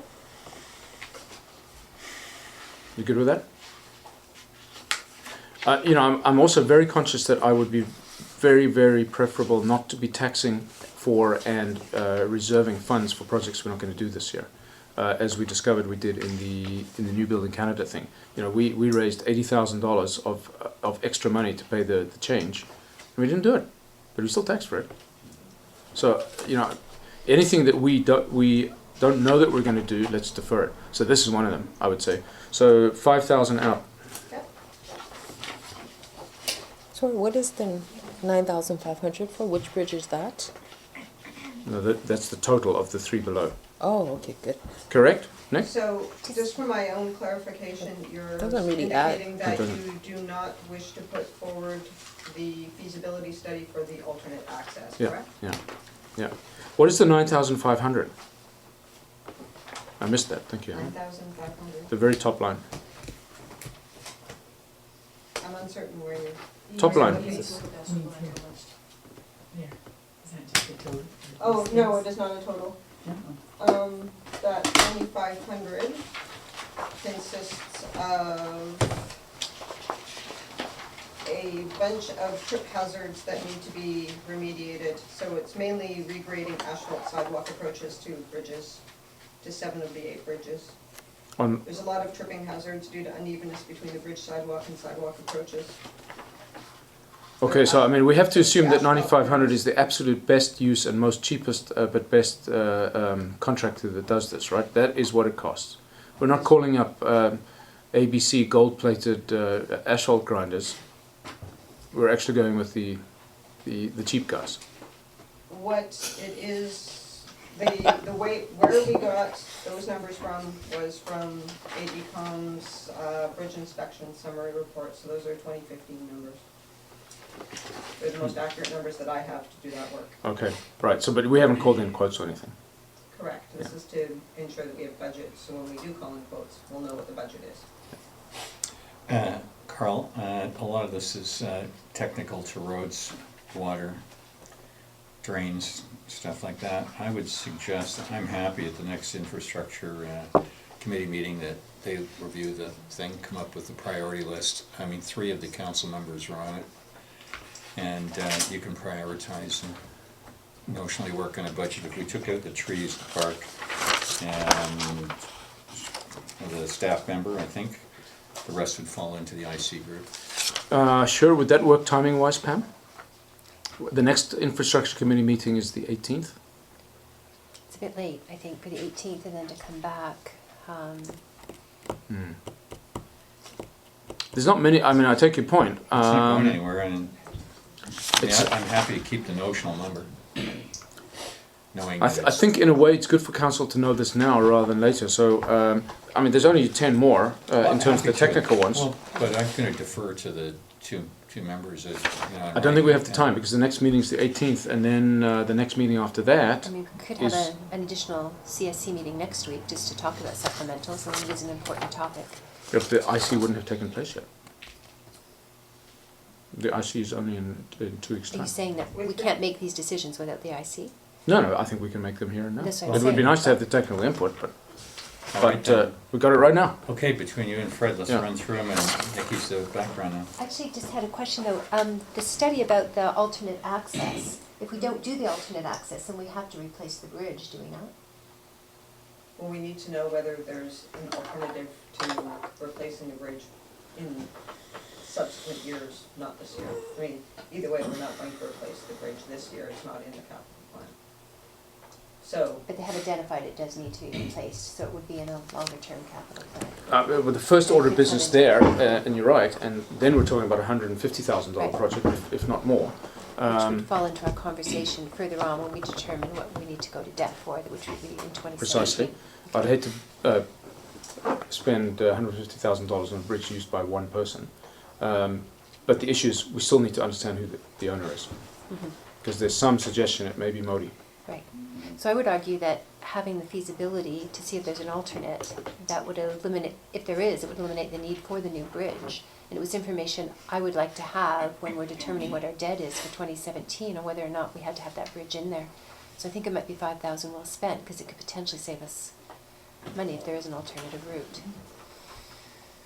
Well, living next door to it, I can say right now that the grade of the property, if you take away the bridge, what's left there, the grade would be so steep, I don't think it's manageable. And that bridge was put in because the access used to be that way. It used to be from the north side of Alberta. Okay. And when they redid the Alberta Drainage Channel as a result of the work in '84, they had to put that bridge in. Okay. And what No, they fair did was enough. repurpose 3 girders from the main highway Yeah. bridge when they took down the Okay. Thames. My only point is then, the cost Yeah, I of replacing hear the you. bridge has to be in the 5-year plan. But we need to when know we that, look at our Fred. debt. We need to know that it's not possible. Maybe it's a very short study, but we still need to know. I think Pam's got the right point there. I think we need to know sooner rather than later, because if we... If we conclude there is no alternate, then we have to put a $150,000 bridge Yeah. in our budget in the next 5 years, and we would have to borrow money to pay for it. Well, granted, I guess I Yeah. get stuck on these numbers, so like, $9,500 to do Mhm. a stand on the street and look at it and think, this is ridiculous. Well, that's 5,000. That's Don't 5,000. exaggerate. Oh, sorry. The 9,500 is... 9,500 is to mitigate some known That's for Acme defects Grinding in- Services. That's right. Okay, it's back The whole in. bridge thing is actually unfortunate. Oh, yeah. I mean, yeah. Is it back in? It's back in. Oh, so for the 9,500, back to the 9,500 on the top, is that a must do this year? Well, I believe so, because it's been in identified. the Yeah. Ecom's bridge inspection summary as urgent. I mean, this is one of the IMP projects, although none of us have seen the IMP yet, so I would like to see what the backstory is on all of that. And I certainly don't want to be doing Band-Aid things. So they've identified this one as urgent. Have they identified Very any? high priority. It's a tripping hazard due to unevenness between bridge sidewalks and sidewalk approaches. It Very could high lead into priority. liability issues if someone tripped on it and we'd identified it as a risk. Can this not be done as a future resurfacing of the road in the area? Is that due at any point, whether out of the IMP or not? At the moment, these are recommendations from a bridge survey that indicate that we have some known risks. We've always had them. And it's not news to us. Council can choose to take that out and not go with the recommendation. Well, I haven't seen a recommendation yet, but And they haven't The identified. recommendation is associated with the report that's referenced in my, oh, just give us a page number on that one. I don't know, haven't seen the actual, all I know is what I put forward. I don't know if the attachments are inaccurate. Yeah, they are. It's the data. So that's have at they the back of identified this. any other urgent jobs? Huh? I haven't seen it. Oh. It's page 43, I guess. 43A. Did, There it is, high priority bridge repair. I've- 14.3. Is that the only high priority thing they've identified so far?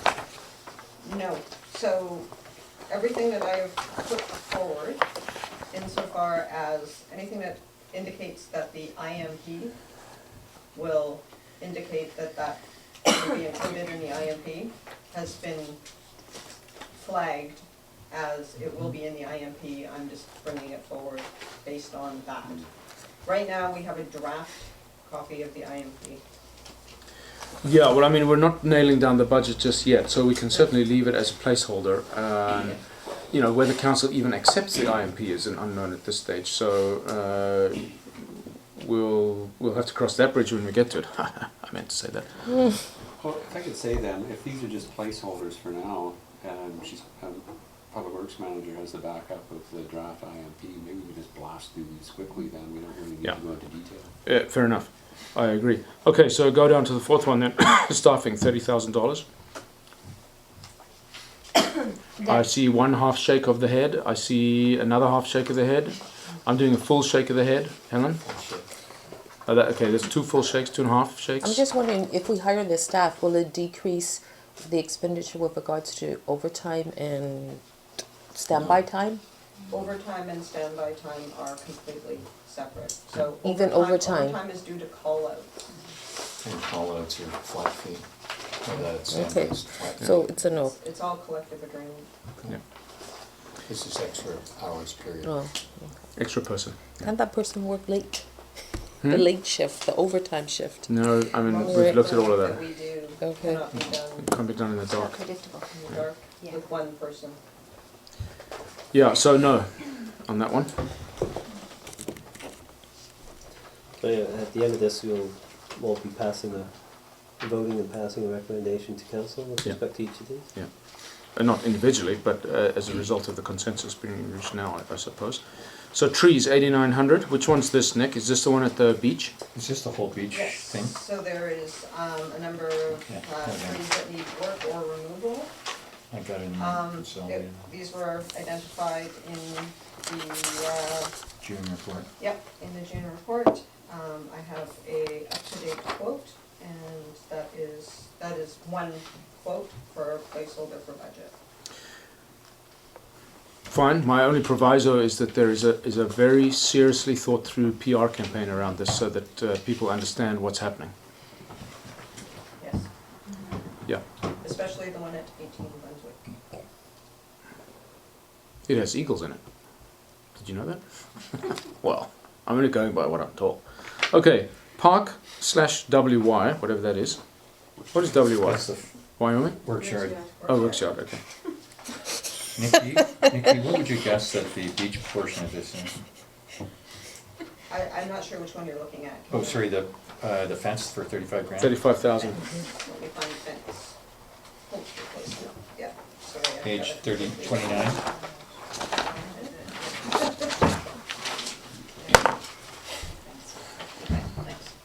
No, that's not, that's survey. There's 35,000. Do you want to have Page 29. That's unfortunate because they're different things. Okay, let's go back. And bear with me. Fence Well- repairs and replacement, various locations. Well, no, this one is only Perk Park Works Yard. 35 Fence grand. repairs various locations, yes, but it's Yeah, still, it's fence still, repairs and replacement, various locations. yeah, so it's still Okay. just a gross number, so the question was, what relates to the beach? What would you guess would be the beach? The beach is the big unknown because we don't know yet what material or finished product you're going to want. I'm under the assumption that it won't be acceptable to council or residents that it be chain link. I took people's responses to my initial put forward, and I did a quick scour around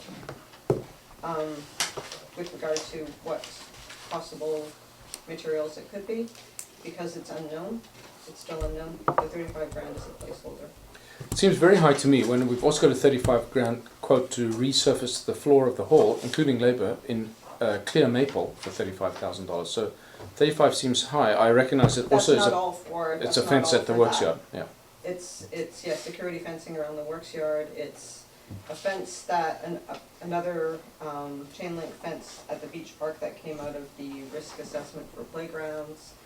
So it involves some chain link fencing, and then it has a placeholder, because that is a very long fence Yes. going down between the marina and the beach park. Hmm. It's 170 and 70 linear feet.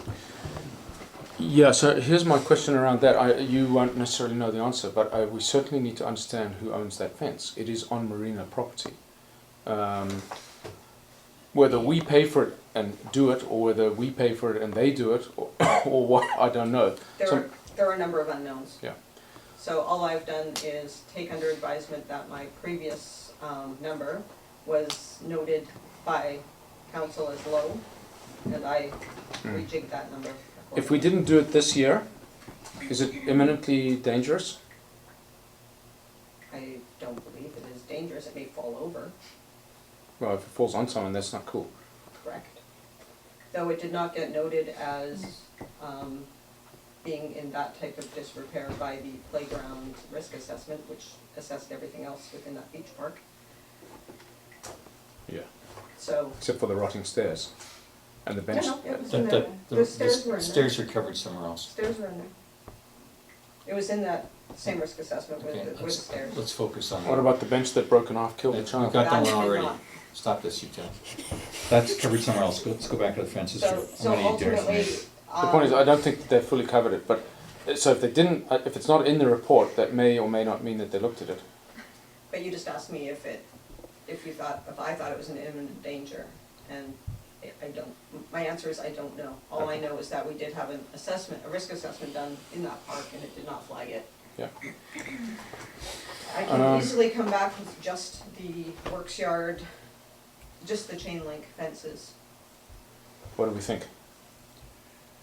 Well, let's look at the, let's arbitrarily park the works yard just for the sake of argument, and let's say that the beach is 10 grand, just to pick a number, 10 or 15. Let's say one of the walls falls over, we're gonna have to do the work. I think it'd be more than 10. The works yard work, are there holes in the fence, or is it just is it time? There's a number of panels need to be replaced. The reason I ask is that there is a potential in the next I don't know how many years to move the works yard up to Brunswick Hill. Correct. So I would hate to be spending good money after bad when it's all going to be moved anyway. The building disassembles, as we know. Mhm. But we have to have it. Could It is a security fence that Yeah. is not entirely secure at the moment. we hold this and get estimates for next time around? Just a breakdown, you mean? Yeah. Yeah. Okay. For just the works yard, Both. Well, both, because once we've got the works yard, we know what the beach is. I have no way to determine what the beach will be because I don't know The finish where we you go. wanna go with the fit or finish. Okay. I Okay, can well, then I would definitely- I say- can definitely bring something forward for the works area, because I know exactly what that will All right, end well up being. then, I'd say that the beach is going to have to wait for Beach is gonna have to about wait. a year. that's right, no strong winds this So, summer. chain link only, Yep. For the work security side. fencing. Yeah. Security for- fencing for public For the works. public works Yeah. and for the small portion that's in Lions Bay Beach Park that is a chain link fence. Yeah, that- next to the Okay. play structure. Yeah. And then we will evangelize with Ken as to what may or may Different not be done. discussion on it. Different discussion. about Okay, it. so next, that's with you then. Drainage and roads. This is the whatever the math is, $154,000 culvert. This is your best estimate right now. It includes $15,000 in engineering. Correct. It does. It's your best estimate. There's not much we can say about it. It has to be done. It has been noted as a high priority, correct? Now, is there any way to combine this with a larger loan-funded project to do, for example, I don't know what the status of the water main is in that area. I don't know what the status of anything is in that area. It does include, that number does include the hydrant that needs replacing, that is close by. But that's only a $5,000 item, right? So they have the hydrants, it'd be a hydrant, it'd be road repairs, it's culvert repair. How many feet are we talking here for the road return? Just from Baker Homes to the, I am uncertain. I think you would- said 80 I would meters. not like to mislead you. okay. I mean, eyeballing, it's about 80 meters, 100 meters round numbers. The thing is, if we're going to replace a water main, now, talking about master plan, this would be an ideal time to be Yeah. merging it into one project, so we dig up the road once. Meaning, because there's a time element here, I mean, obviously people can't be driving around barriers for the next 3 years waiting. Is there a bigger project to be done here? From the preliminary look at the IMP, this is the project in its totality for the next 3 years. In that 5 stretch years. of roadway? Correct. This does include camber and drainage repair, It surface runoff. includes- It includes engineering survey, design, road repair. So this will tie into a future holistic drainage design for that whole stretch of Lions Bay. I don't need to point out to you that we have just as difficult a problem higher up Ocean View, Correct. currently being bypassed with a pipe, that I'd contend is just as important. Although we don't have a study to tell us that yet. Right. All I can put forward is what I had asked AECom to let me know ahead of time, ahead of getting the report, so that I could have these done in time for our budget process. And what I had asked for was, what are the drop dead ones? So, What is your highest priority? yeah, and this cannot wait for loan funding. That'll be too long. A loan funded project would start this time next year, right? Probably later. This time next year, we wouldn't have Could be the in funding. winter 16, 17. If you want loan funded though, it needs to be shovel ready, in which case, at the very least, we need to do the engineering survey Yes. and get the design. It doesn't need to be completely shovel ready. It's not the same as grant funding, but it does need to be known what's involved. To the extent I understand the loan funding requirement. What about short-term loans? I'm trying to do this rather than tax for it. Is that feasible? Ron, you're the guy, the short-term loan guy. It's a cash sweep thing, that's not really what we're looking for. Yeah, That's like a small operating line, so small. Yeah, small being the operative word. small. I mean, What were you going to say, Pam? I could look into it, but I don't think we could bore that much on short term with No. the MFA Yeah, limitations. the number was like, oh, I don't think so. Yeah, just remind us, what is the thing about short-term loans? You're getting your pre-cash receipts off your taxes. That's what it is. Yeah. Well, there's revenue anticipation, there's revenue anticipation, It's and just then like you the can bank, do. they're giving us our money back. But we need to get the revenue. Yeah, but that's just for the purposes of. Sorry? What were you going to say? Yeah. Short-term capital borrowing that is capped on your population, which $50. our cap is much less than this. The Yeah, other we did option is 50 grand or something like that. is called liabilities under agreement borrowing, which has to be less than 5 years. You don't have to go to the MFA. public for approval, but the interest rate obviously is substantially higher because it's short-term, not long-term. And it does then affect your debt ceiling Yeah, when you're going into affects your long-term debt borrowing. ceiling, so again, I'd be reluctant to do it in isolation until we Yeah. had identified all of the projects that we need to Mm. finance. Although I understand from your So- report they're only at about 30% of our debt ceiling right now, so we've got quite a bit of wiggle room. Well, wait for my presentation. The devil's in the details. Yeah, and that was why the Public Works Manager separated that if we don't go ahead with the 139 and say we want to do it in terms of our long-term financing, we would need to spend the 15 just to get the work done in order to apply for the debt. Because there's may not shovel ready, but there's still extreme details that you have to provide in order to get approval of essentially your business case. And I can't put out for quotations without a design. Just because I'm quite cognizant of the almost identical issue up Ocean View farther up. And those happy residents are having water cascading down the road, down the banks, yada, yada, yada. It's an identical deal. And they've got a nice big black pipe. Paying $100 I mean, I have to explore this. Is this something that we internally can dig the thing up, dare I say, do another sort of black pipe Band-Aid fix, and wait until we're in a situation where we can get the feds under their program to cough up for 2/3 of this? I would argue that without a design and not doing it properly would probably cost you more money in the long run. Happy But maybe for we the can study- do that. Happy for the study for 15 grand, if that's what you think. But I like that idea. I mean, if we can do another black pipe solution, I mean, there's hell to pay here. For 20. We've got people that have been living up there forever that write in every time it comes up in their diary saying, you know, this stuff, do you want to see pictures of water coming down my bank and stuff like that? yeah, well, so I mean, you know, those are two physically not discontiguous projects, but you certainly stage the equipment Visually, once. to the uninformed, they're identical. Yeah. Well, So- that's a much bigger issue. So my question is that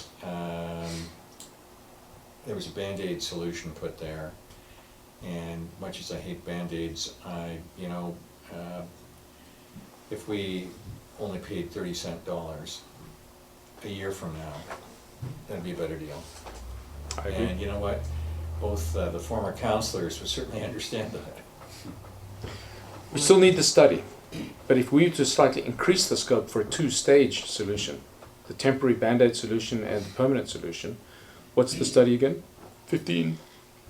$15,000 is for engineering, survey, and design. For a permanent solution. So if we did a scope of work for a short term and a longer term, It'd have to be a little bit more than 15, presumably.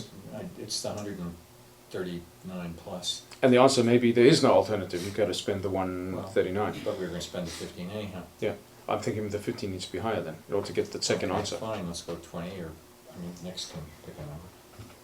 But then, if you do throw the money into a short-term Band-Aid solution at $100% dollars, then you have to come back at $30% dollars and dig all that up and redo the whole thing. Aren't you ending up spending more money in the long run? Yeah, but it's money we didn't have to spend this year. Yeah, but sort of a short-term benefit but long-term pain. The only way that we're going to raise the funding is to tax for it. There's no other source. To have the feds pay for it, it's gotta be the better deal. I got fucking black pipe, of which We I can- can send when I walk up to the water towers, I can see several of them lying around. But I think either way, even if we get government funding or if we go for debt, we need the study, the It's- $15,000 study. I'm thinking the study may need to be a little more, so that we can look at a short-term and a long-term solution. So that actually increases things, and I would suggest we have to leave the other one in there, because either way it's going to have to be fixed. So if there is a short-term solution, it's not going to be 139, it's going to be 25, 20, 15, I don't know what the number is. But, well, do we want to just earmark 25, assuming we can get a short-term solution? Because you won't get the answer to this until the budget. Well, I we- would argue that if you don't want to spend the 139, then remove the 139, endorse The the engineering actual report. engineering, survey, and design. And then over what? the day, because I can't speculate as to, all I know is that AECom has recommended a specific section. For and permanent in order- solution. And in order to do it properly, it needs X amount of dollars. If we can save $100,000 this year, that's 10%. 10 of your You can 30. save You can save $139,000 this year by indicating that you don't wish that project to go ahead. No, we have to You do wish- something. You do wish the But project. do we have to do it this year? We could do it next year with debt financing. No, we can't have people driving around cones for the next year and a half. No, I'm gonna do something. And besides, But if we put in a temporary solution, we also need to be able to dig up that temporary solution. sure, it's going to cost more. Yeah, we understand that. And It's not going to be 139. It's going to be 140 something for digging up the old one. But that's assuming there is even an alternative, a short-term solution. But water is running down people's driveways right now. But if we're saying it has to be done this year, then we keep in the 139 and see where the dust settles and see what tax rate we need to pay Why for can't it, we- recognizing, No, I'm saying we We keep can in a get that this year. $20,000 project for Yeah, this year. do the 20, put the 139 into a 2017 project, the feds are gonna be there. I mean, like I said, going to the two counselors who are the ones that are most affected by this. I mean, they've sat where we are, they get it. And- Okay, let's do this then. Let's say that the $15,000 study gets bumped up to $20,000 to increase the scope to also allow for a temporary solution review, which may or may not be feasible. And then let's earmark $20,000 for the temporary solution. And at least there's something there. At least there's something there. If it turns out that there is no temporary solution and we have to do the permanent solution, we're going to have to come up with another 119. That's Well, it's gonna have to come back to council, but we won't have the study until June at least. I'll note that I still don't know what our reserve balances are, so I don't even know if that's even vaguely prudent, but presumably that will come. So let's say 20K and 20K. I would be fine with that. Everybody good? Yeah. They have to spend the 20 minutes. It's a placeholder until we nail the thing down. When's the nailing day? May 1. well, a bit before that, because we have to nail it down and then do a 5-year plan. But but I have earmarked all of February to, discuss this, get more information. Okay, $15,000 for the survey, engineering design for culvert replacement and concurrent road repair, 280 meters of Bayview Road. Is this the half pipe, Nick? No. It is a different location. I will bring forward more information so that you can see exactly where things are once I have a better handle on the Mhm. IMP, and I can give you pictorial references of these locations. But that just we're give us a not- vague that sense we're where not that is. getting confused. But again, this is another high priority project that AECom has flagged. They've indicated that, obviously we need to do some design.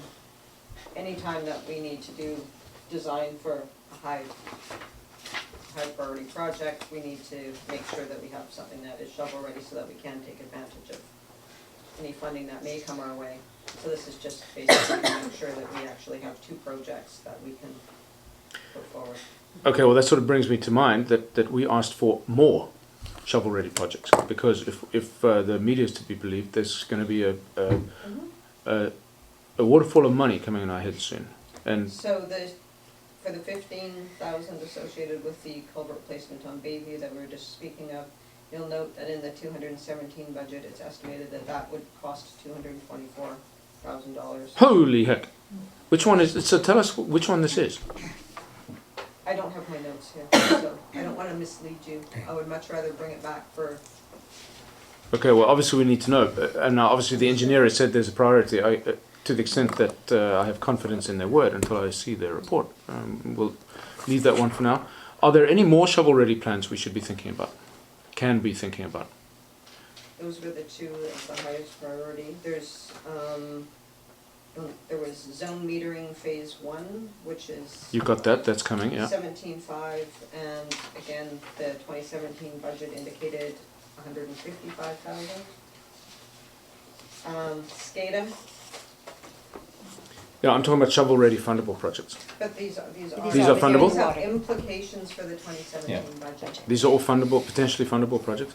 Okay, we'll get to those then. So the park, now Ron, this is another 13,000 we need to draw a circle around until... I've got a circle here and I'm carrying it to our short conversation coming up. Yeah, so until we get a handle on all the numbers that are being talked around the beach I've park. already formulated a pitch here. Okay, good. Okay.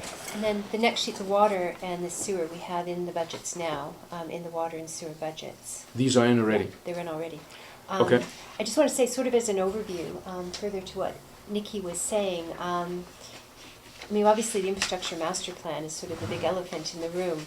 And what I see happening as soon as possible is the recommendations of the IMP, ranking them in terms of priority for the infrastructure committee and council, identifying which ones we want to be shovel ready, and then Nikki has already put money in the budget for the steps we would need to make them shovel ready, and identifying projects that potentially we could go for long-term funding for, because that does have to happen very, very quickly, both for the purposes of potential funding, but also for the purposes of the long-term financing. So I know I'm stating the obvious, but just we're so sucked into the details, pulling ourselves back, we do need to start ranking these projects in terms of. Now, does the council IMP rank the infrastructure projects? priority. I mean, that's the whole point of the The master IMP, plan. Yes, the Yeah. IMP will designate which projects are very highest priority, very high priority, and it will be done in the 5-year window as asked for. And does it give, well, as it turned out, does it give economies of scale for doing multiple projects at the same time? It will note where it's feasible to do multiple projects. Okay, that's promising. Okay, good. So let's just move on for now, bearing all of that in mind. So we're now on page 31. $4,000 drone. I say forget it. Not this year. And this is in the water budget. We Yeah, so let's already- take it out. Because not only do we need to buy the drone, we have to train people. So I'd rather hire a contractor who knows how to drive a drone until such time as we can do it ourselves. The survey to establish the public versus private realm. Tell us about this one, Nick. It is envisioned that the highest priority noted in the infrastructure master plan is reclamation of the public realm. So right now, the village has a lot of obstructions and encroachments. And given that drainage is a high priority for the village, we need to start reclaiming the public realm in order to be, and know where it is, in order to be able to ever implement drainage, whatever comes out of the parking plan. Moving forward, we need to know what's ours, where it starts, and How is that a priority, higher priority than security of our water supply and geotechnical risk, for example?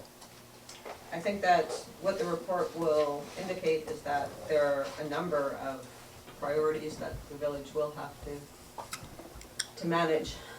Right now, we have 2 infrastructure projects that we just talked about that We're have not something to sure do what with they- drainage. You're going to have more. Yes, We true. can't, and it's pretty hard to come up with a solution for drainage if we don't have space to put in that drainage. Yeah. Yes, granted on all of those. The issue is any of this $35,000 incorporated in the $15,000 study for the Lower Bayview Road culvert study?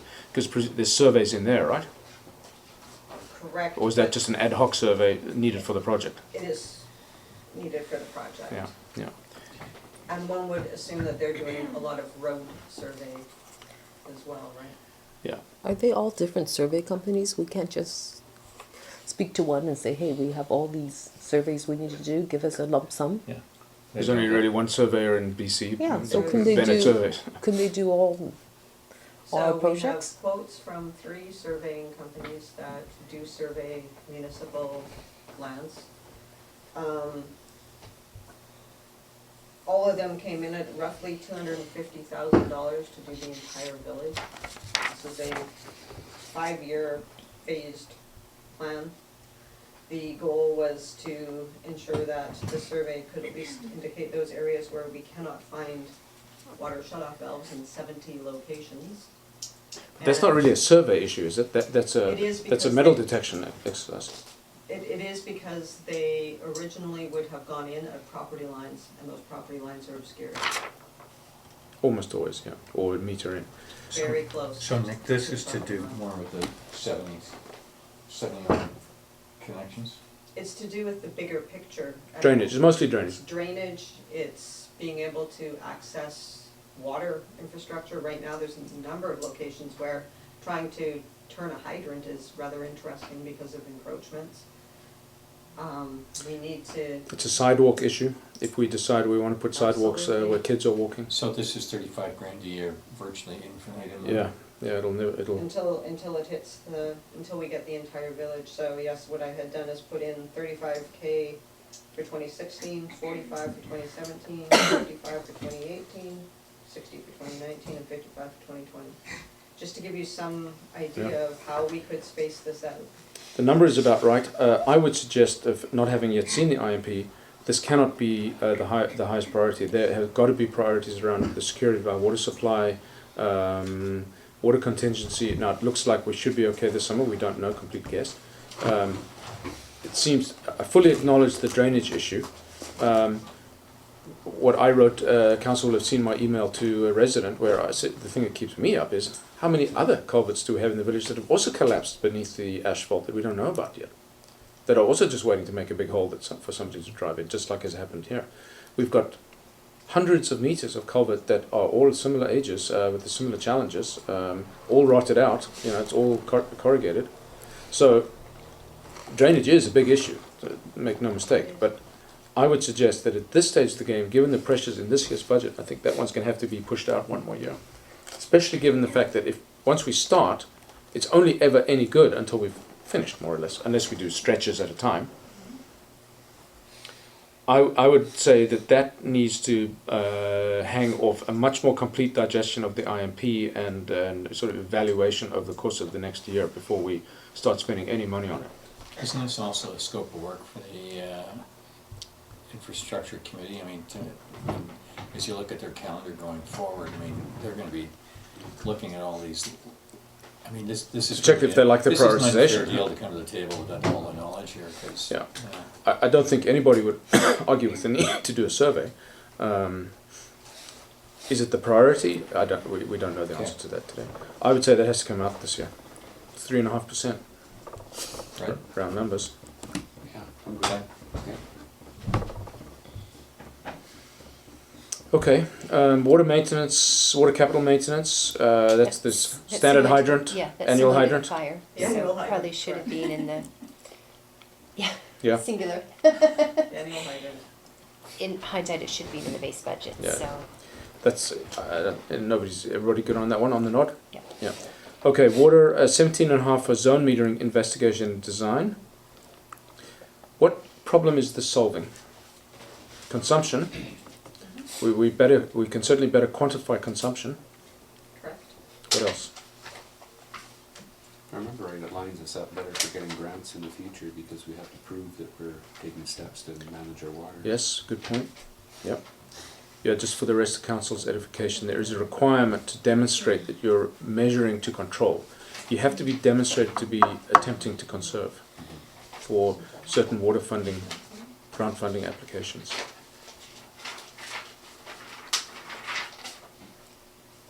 So Nick, this is just the design. This is no actual zone meters. Phase one, and basically we would have somebody investigate what the options are and let us know. Right, it's basically, the output would be a detailed design and feasibility study that determines the best solution for the village with regard to installing zone metering. So and then we would actually have a tender-ready project scope for implementation installation in 2017. The feasibility study itself, is that an IPG fundable? I don't know what IPG is. Infrastructure planning grant? A 1/3, 2/3 grant available from the province? I don't know, I would have to look into what the parameters are for that. So you'll recall that we were unable to put forward business cases for some water projects for the New Build Grant Canada Fund in 2014 because we had nothing that indicated that we were metering our water or had Yeah, no, we just conservation. discussed that. So, I don't have any argument as to the need for it. I'm wondering about 17.5 for a study. That seems a lot, but it also includes a detailed design to be, and so 17.5 is what I have that AECom felt would be required. If it comes in at less than that, we wouldn't spend it. yeah, no, I understand. But we are taxing for it. That's the problem. We are seeking to not have to raise 35% in taxes. Understood, but I think under budget, so right now we have a 2015 number, that's the best number we've got. So if we think that it's going to be less than that, only budget for that, and everything comes back higher, you're looking at having me come back and say, well, I need more money, because all I'm. I'm surprised actually, because I know in the 2006 water plan it said put zone meters here, here and here. It's on the map. So I don't really know why AECOM, the same company that did that study, now says we need to spend another 17.5 to say it again. I don't know. This is not putting us in the way of any infrastructure grant funding. It's not a shovel-ready plan, or is it? Yes, absolutely it would be. It would give us the ability to put out a tender with a detailed design as to what we wanted to get quotations to get it put in. So we could wait until grant funding came available. For the 155,000, correct. That's what I mean. Yes, that's why on my sheet, it has 2016 budget 17.5, Mm-hmm. 2017 budget 155. Well, Estimate, obviously we get to talk about that next year, whether we actually push the button on a $155,000 project. correct. And it may just be that we predicated on loan funding. Sorry, I know you. No, I was just wondering, so if we decide to go to meter our water, is there a would the company be able to provide some consultation? Which company? Whoever put these meters in? Oh, the vendor themselves? No, I think No? you need a fully more engineering study than that sort of Take third the party. liability for it. These are not. This is not. This is zone metering. This is not service line metering. This is only to Yeah, balance. what does that mean, zone metering?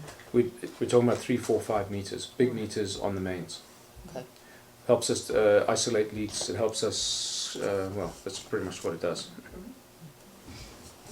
It really just helps quantify water supply situation. Now, to my mind, water is one of our strategic priorities. I'd say we have to do it. It's also a shovel-ready plan. This is motherhood. Yeah. There's no substitution. Okay, that one can stay. 3870 for safety. Any arguments? SCADA, 18.5. This is for cellular modems to replace. Nikki, it is from the plants, not from the intakes, right? It's correct. It's to determine the best backbone for the SCADA system. Oh, that's right. Because the backbone that we have currently is fraught. Now, again, this is just a study. This is not the actual cellular modems. But since when do cellular modems cost $200,000? You know why I ask? Because the cellular modems that are proposed for the parking meters that we're looking at are $70 each. And they're carrying just the same amount of data, if not more.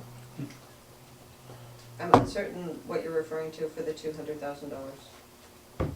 Will impact ongoing operating budget by 200. Notes.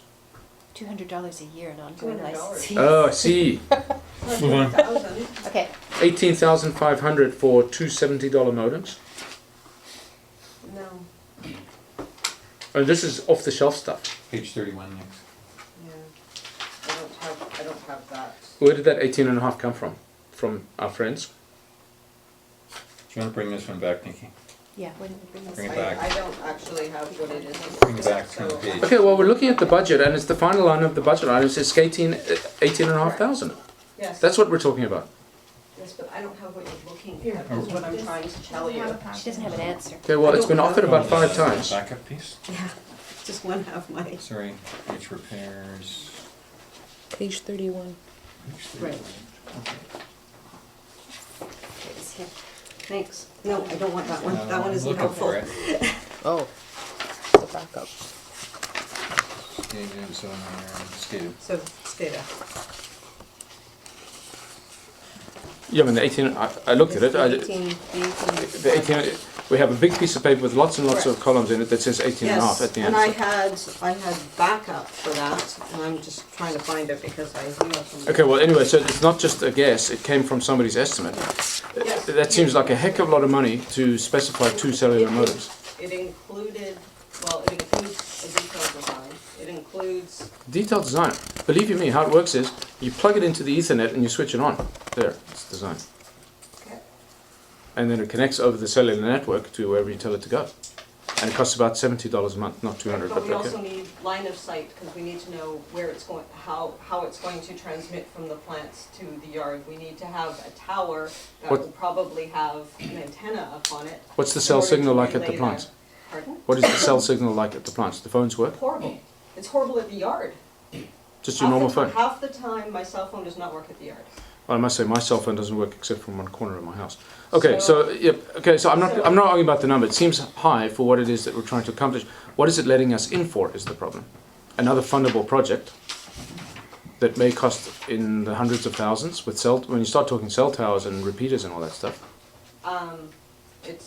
I don't believe it's going to be hundreds of thousands of dollars. What we're doing is due diligence to make sure that the backbone that is selected is the best one to move forward with, based on somebody who is an expert at SCADA's best opinion, because there are pros and cons to both radio and cellular, and we need someone to fully investigate those for us. It does include some things that are going to, no matter what we pick, are going to be part and parcel of Sure. that. But right now, I can't design, nobody can design something if we don't know what the backbone is going to be. Understood. Okay, well, I mean, this has been talked about for a long time. It's mission critical. Our current wiring draped over the trees, literally. Believe it or not, it's not even nailed to the tree. It's draped over the tree. Is long deserving of replacement. So yes. Yes. $21,000 safety improvement to the wastewater treatment plant. Can this wait? Their safety improvements, I would argue that under WCD rules, we should not. Okay. Anybody else? That's good. Small equipment, $14,000 pipe camera. Not this year. I think we get a contractor for that if we need to do it. I think we had talked about, because we have discussed this before, this is actually in the budget now, being funded by sewer. And Let's take it out. hadn't we said that it would pay for itself in a year, in terms of what we have to pay consultants? I want it to pay for itself next year. Because this is a 1.5% tax But increase. remember, next year, we're gonna be hit with even more. Yeah, I know. Because, yeah. Well, can we have next so, year's budget now, please? Because I thought This we is had, already because included in the Yeah. rates that are yeah, going forward. because I thought we had You guys- decided on the water and the sewer, but in particular the sewer. So this is in the sewer budget. In the sewer budget, Sewer we're budget, which is funding only it with the 2 sewer points. surplus. We've already gained some by some of this stuff, we've eliminated the It's water. pretty highfalutin pipe camera. But- We have to spend it on a contractor, I think was the gist Yeah. of it, so Yeah, we don't have it. we'd said it would, to pay for itself in 1 year is like pretty amazing. Okay, So, all right. keep it? Especially as we don't want to rejigger with the 2% number. Well, I don't Yeah, think we it's want done. to reject the 2%. Would we go to Right. zero though? It won't go to zero with the 21,000. Yeah. Sorry. Yeah, 1.8. Okay, I went through your worksheets as well, Nick, and I'm not going to... Oh, what I did have a question on the worksheets was, is not the Upper Ocean View drainage project, the recommissioning of the culvert through the easement into Rundle Creek, the replacement of the black pipe, the millimeter accuracy survey of road creep, all that stuff, is that not equally as important a project that potentially is going to bite us in the butt if we don't start making a move on it? I will bring forward to the next meeting all of the IMP requests that they gave to me. I will have all of the detailed information behind it. They've addressed that one? Exactly what that's about. Including the potential for reopening the culvert into Rundle Creek through the easement that's been set up for it. Again, I can bring it forward. It's in there. When I have the IMP, I can bring all that forward to you, and I can append all of the mapping, et cetera, that would be associated with it, so that you know exactly what we're talking about. Because there are so many issues, it's easy to get lost in it. Shouldn't that be chewed through by the IC first? Well, I mean, the plan always was that the IC would form an opinion and recommendation to council on the IMP, not in terms of its execution, but in I'm terms of thinking its we're doing viability. budget, and then here we're talking about philosophical, big picture stuff, Yeah. first blush in. Yeah, well, that's So- true, but I mean, I'm just wondering if we have, in fact, gotten the must-do firefighting projects that we that we have to do?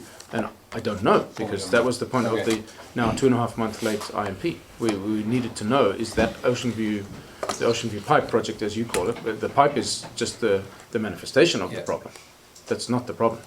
We'll go with our best guess for now and then make an amendment as new information comes along. Well, Pam, how do we do this? Should we not put a placeholder in there for that now?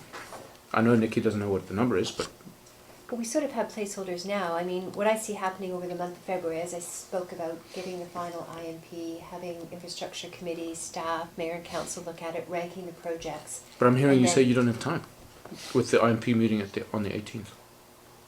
Well, I was under the impression you wanted to halt all decisions with regard to it before the IMP, and we've gone through and fine-tuned it a bit and got clarification, but the infrastructure committee piece will play a big part. There's And still in terms time. of meeting budget deadlines, yeah, we can go into March. I Have a mean, special meeting, to me, have the, a third council meeting. Yeah. yeah. to me, the big thing is ranking the projects and best of our ability, and correct me if I'm wrong, Nikki, is the ones that, you know, we think we have good potential to get funding from, the ones that we want to get borrowing for, and there's a good economy of scale there in terms of the work we have to do either for the backup for the loan or the backup for the grant, and just working on that as quickly as possible so we can be ready to hit the ground forever. Because when you'll see when I get to my debt report, we need this stuff very quickly too, just even to get debt for 2017. Oh, hearing. Okay, good.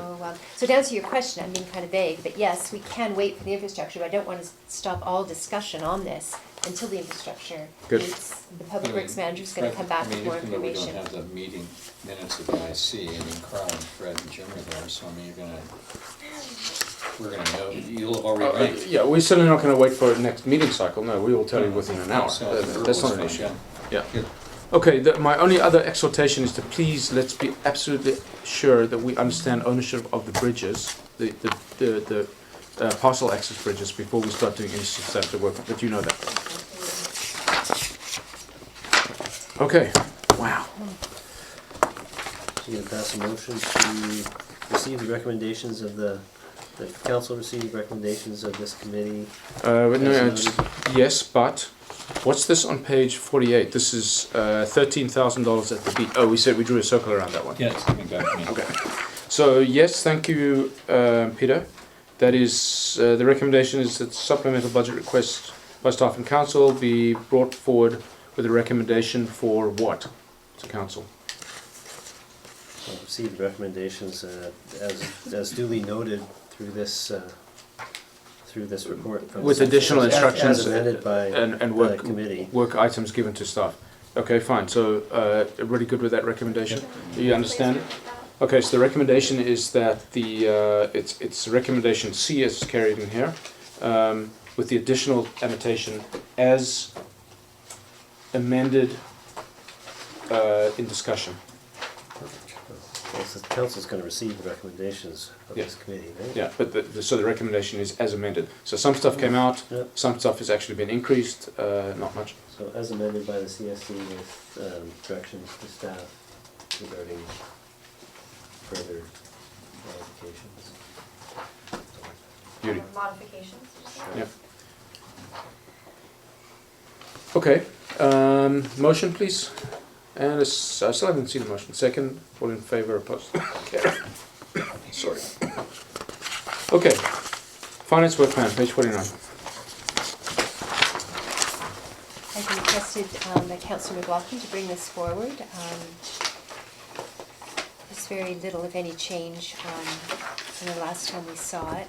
I have added in a fourth quarter review for the 1st of March because I felt it'll tie nicely into, just recognizing it'll be very preliminary, but it'll tie into the budget process and reserves. Is that the first time we'll get a look at the balance sheet?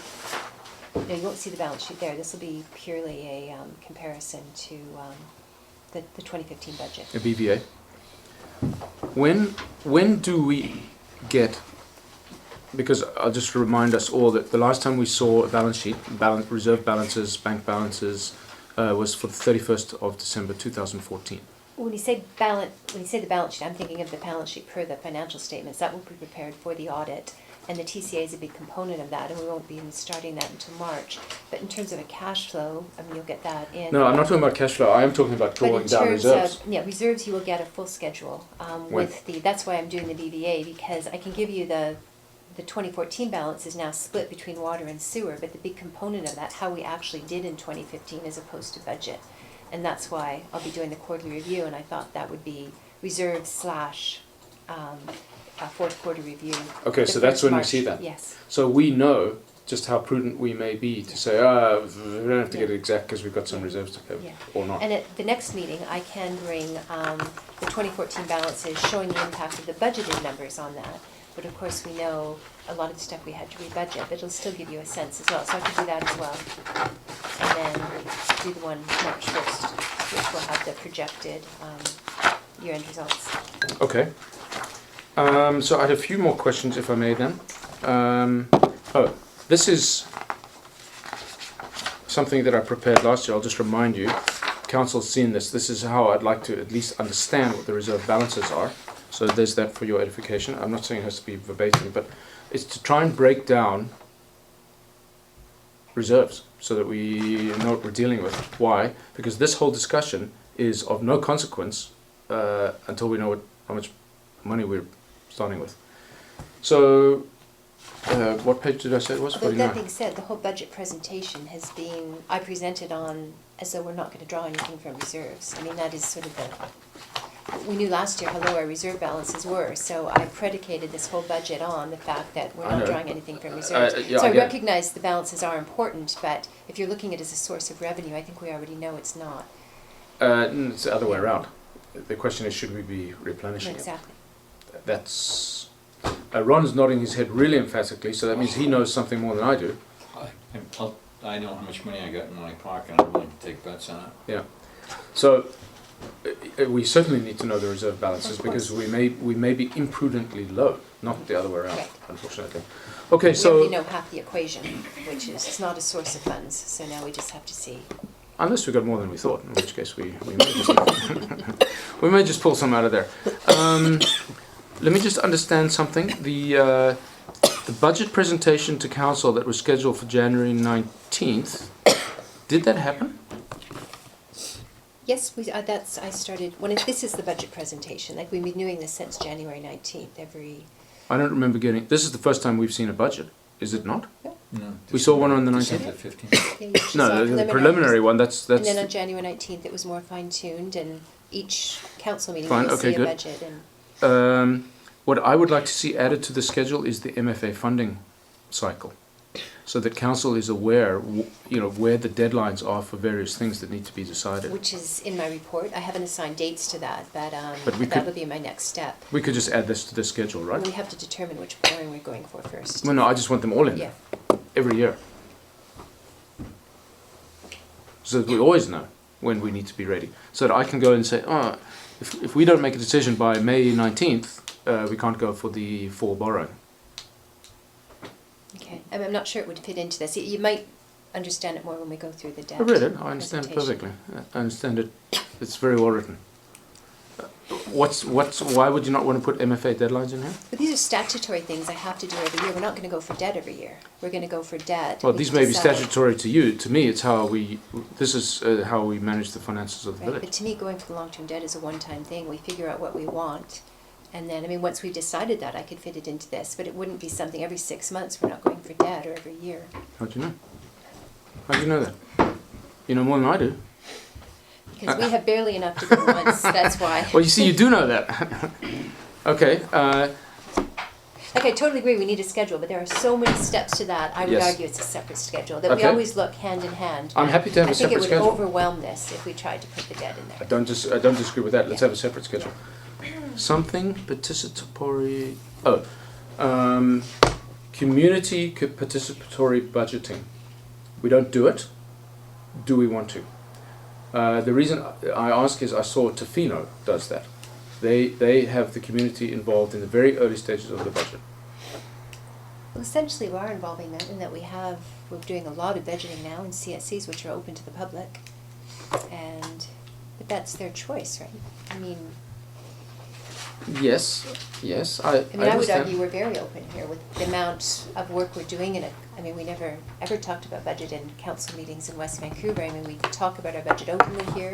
I'll We're tell you doing it what's over gonna 2 month happen period. when- We have public presentations. Did you tweet out 35% yet, Fred?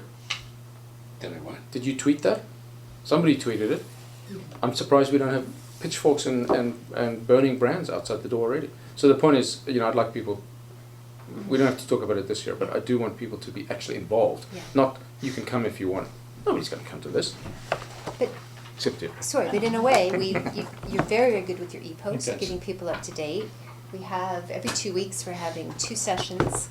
I mean, you can't force people to come to a meeting, you advertise it, you make it completely available, we would talk about everything in these meetings. If people choose not to come, I mean, this is a definition of, I think, a participatory budget. That's fine. Yeah. The time is inconvenient for the general public. and they're not Well, exactly. coming Who's at gonna 3 come at o'clock. 3? Exactly. They're not coming Well, at you 3 can- o'clock, and they're not coming at 7. Okay, one final report on the thing, that is the May 27th date for the staff to complete report and recommendations on KPIs. Yeah, I just put that in there, just as a reminder. I mean, obviously, there's some we're gonna give you sooner. They're gonna tie in a lot of them to the annual report, and, Okay, well, I'll just make the note that I sure as heck hope that staff are looking at KPIs, whether they present them to council or not, because otherwise, we're all flying blind. That's all I'll say on that one. And I've been flying blind since the last time I saw a financial statement that included balances, which was a year ago.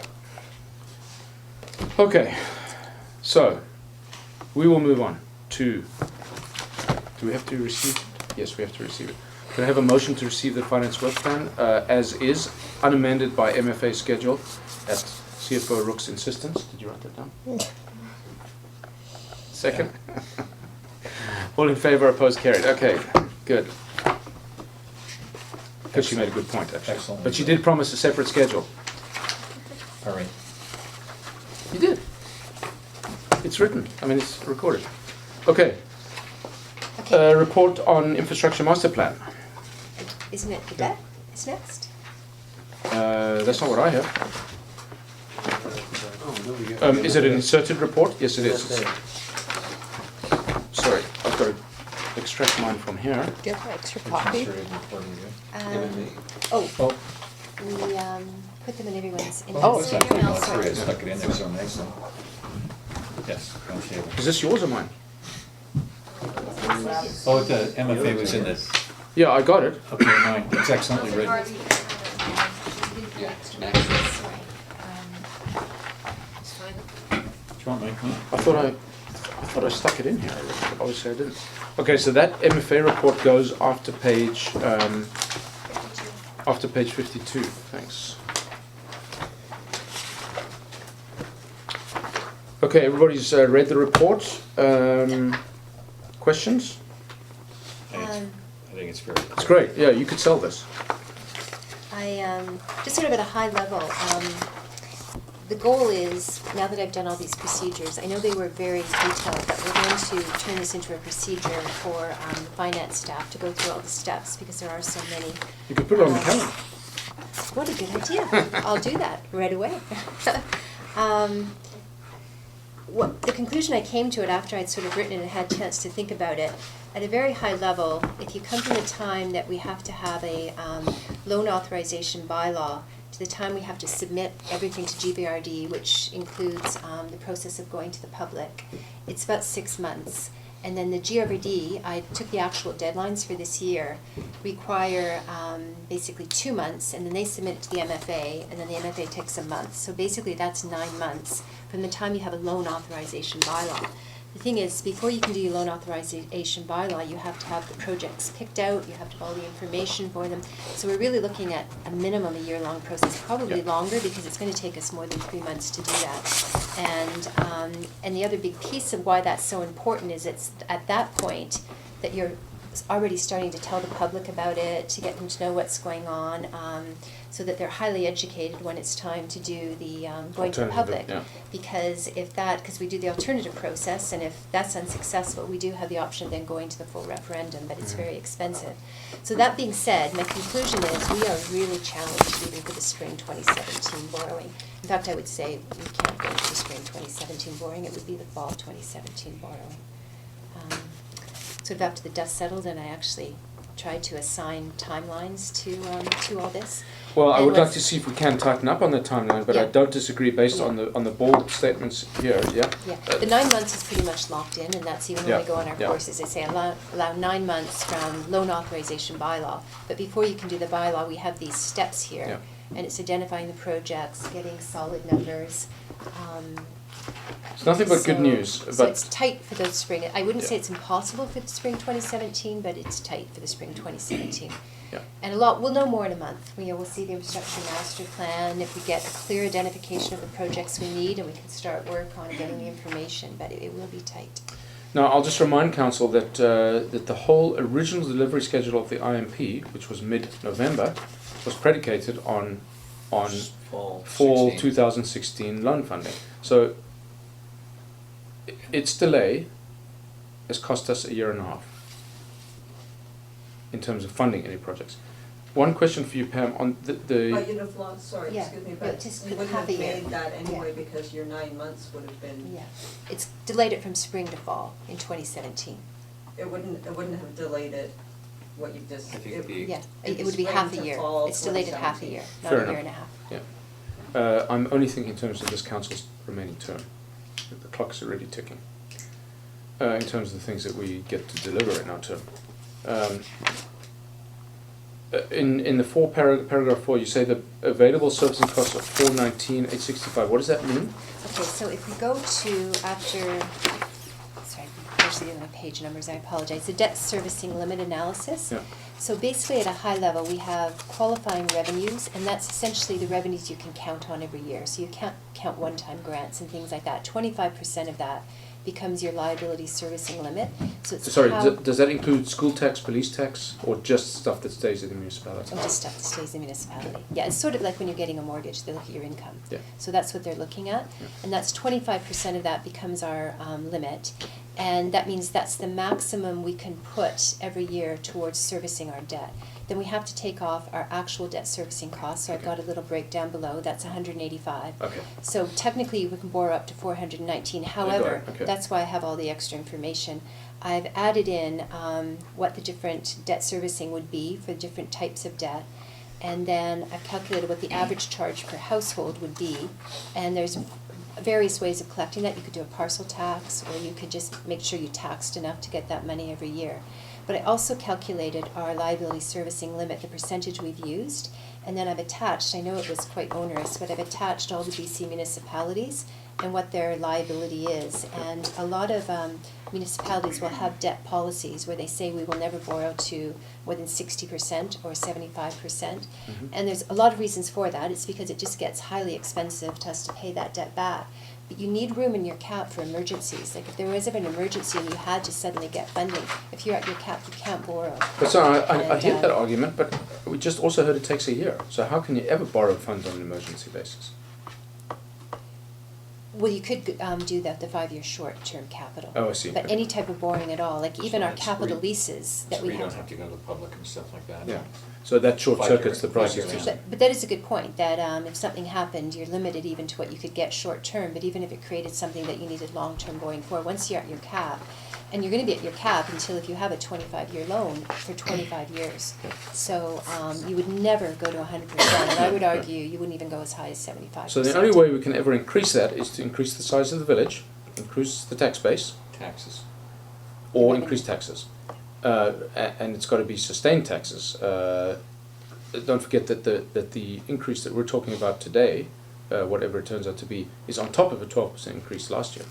So Pam, just back, so we have $419,000 left to us to service debt. We're actually using 30% of our current debt limit. I presume that when we took the loans, that would have been a higher percentage, like 35, 40.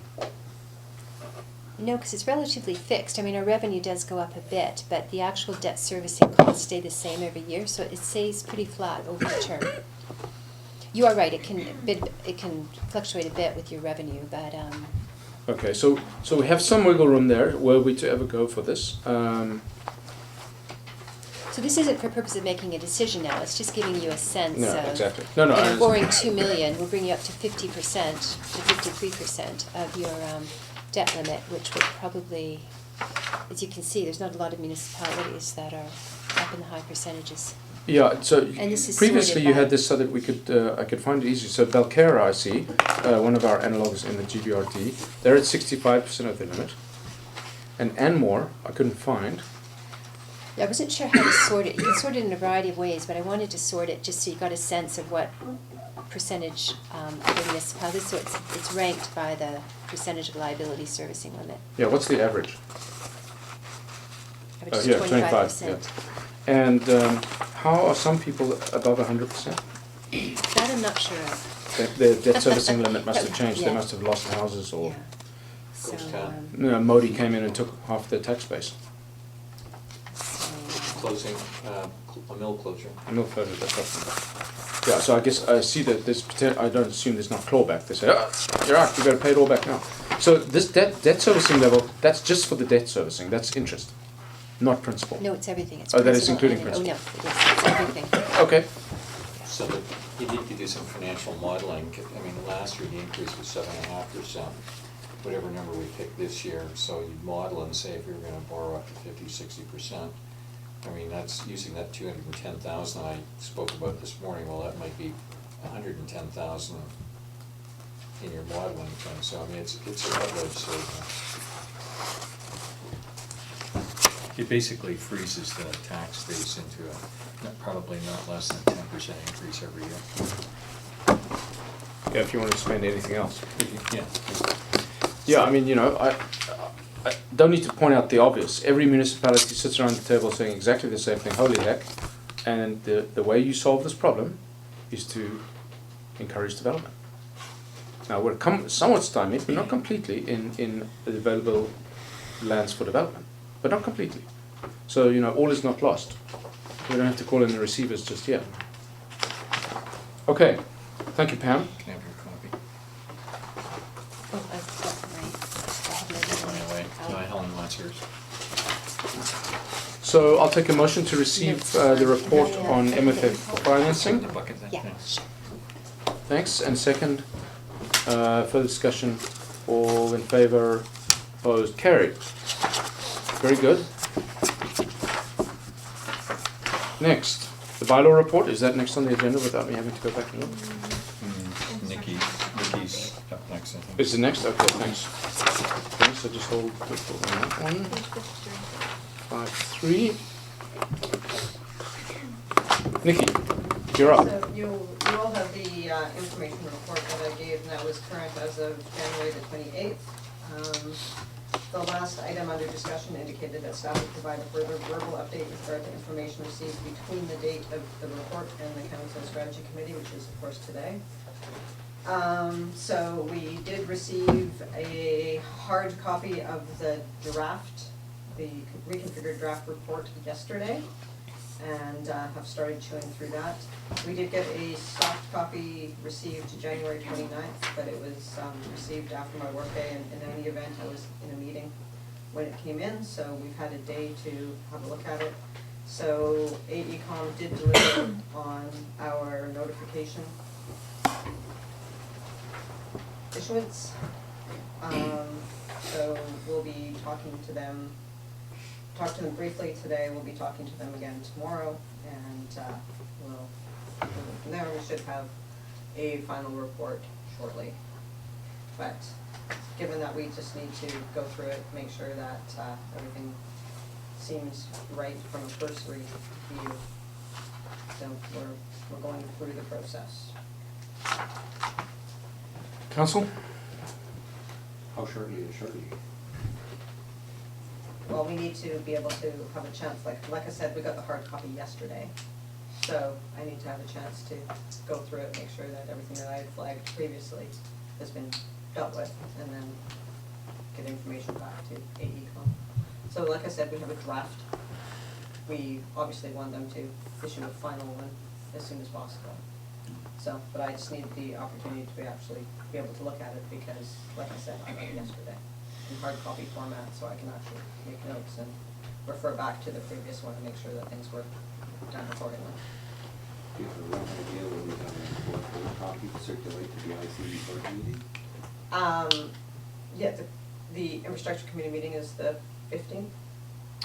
18th, but 18th. we have email available right now.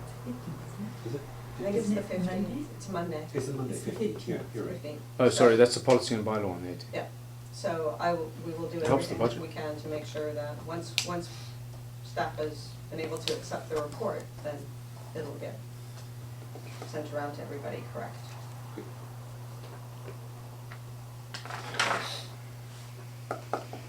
Okay, well, I'll ask the elephant in the room question. How is it that it became a surprise that it was discovered upon receipt, 4.5 months after, 6.5 months after it was started, 4 interim reporting periods having passed, that the IMP was unacceptable? How is it that it came about that it was only upon delivery that we found it was unacceptable? Because that was the first time we got to see it in its draft format, or its final format. We didn't actually receive the report as its entire entity until that date. When we received it, we looked at it and went, this is not acceptable. We outlined why, and we sent it back to them saying it was unacceptable. Well, you picked out about 2 pages worth of stuff and said, these are just samples, I'm not going to read further. It seems to me that in your second paragraph of your discussion point that they have undertaken to fix those. The text is taken almost verbatim from your report. My fundamental question is, I don't care about the typos. I don't care about correct numbers being in spreadsheets. Is it good? That's what I care about. Right, but I can't receipt something that's full of errors. So I needed to send what wasn't good back to them and say, up your game, because this is not what we expected. So now we have a new one back that I got yesterday, and Is it good? I would hope so. I think the determination of that question is being undertaken as we speak. So that's a process that she has undertaken that she doesn't have an answer for you at this point in time. I'm sorry. The report is only the result of the work that was done. We've been talking to them over the last 6 months on the work. I know that when you came back, you told me, you advised me, that you'd sat 4 hours with the guy to make sure that they were on track. The report is only after the fact. The work is the important thing. Is the work good? Only you know, because we've seen no report. We've had a modicum of interim reporting at the IC, that the IC has reported back on. The first one was a timeline. The second one was missed. The third one indicated that he'd done an inventory of potholes. And that's it. So only you know if this thing is even vaguely up to council's expectation, which I will just remind you is guided by the IC's recommendation. Correct, and what I've indicated in here and to AECom to date was what we received from you was not up to the standard that we expected. Take it back. You have X number of days to rectify the situation. Bring it back to us in a format that we can truly have a look at. Okay, I'll ask one last time and then I'll drop it. The work that was done up to the point of delivery of a good, bad, or indifferent report, is the work good? You would know, because you were talking to them. I don't understand what the question is. I've let you know that the report as it came back wasn't up to the standard I expected. I don't understand what you mean by good comparative to that. Please frame it a different way and I'll be able to understand, I'll be able to answer your question, but right now, they did what the scope indicated that they were supposed to do. They met with staff, they did a whole bunch of number crunching, they came back, there were some errors. We reported back saying, we're concerned that we found a number of errors and we'd like you to go back through this report and make sure that there aren't any more of these that are super obvious and bring us back a report.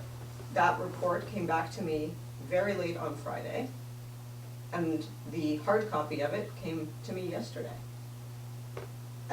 Insofar as good, bad, or indifferent, have they done their due diligence? Have they looked at our system? Have they come up with a series of recommendations? Is it exactly in keeping with what the scope of the RFP was? I have not had a chance to sit down with the RFP, the contract, and the IMP to tick off all those boxes.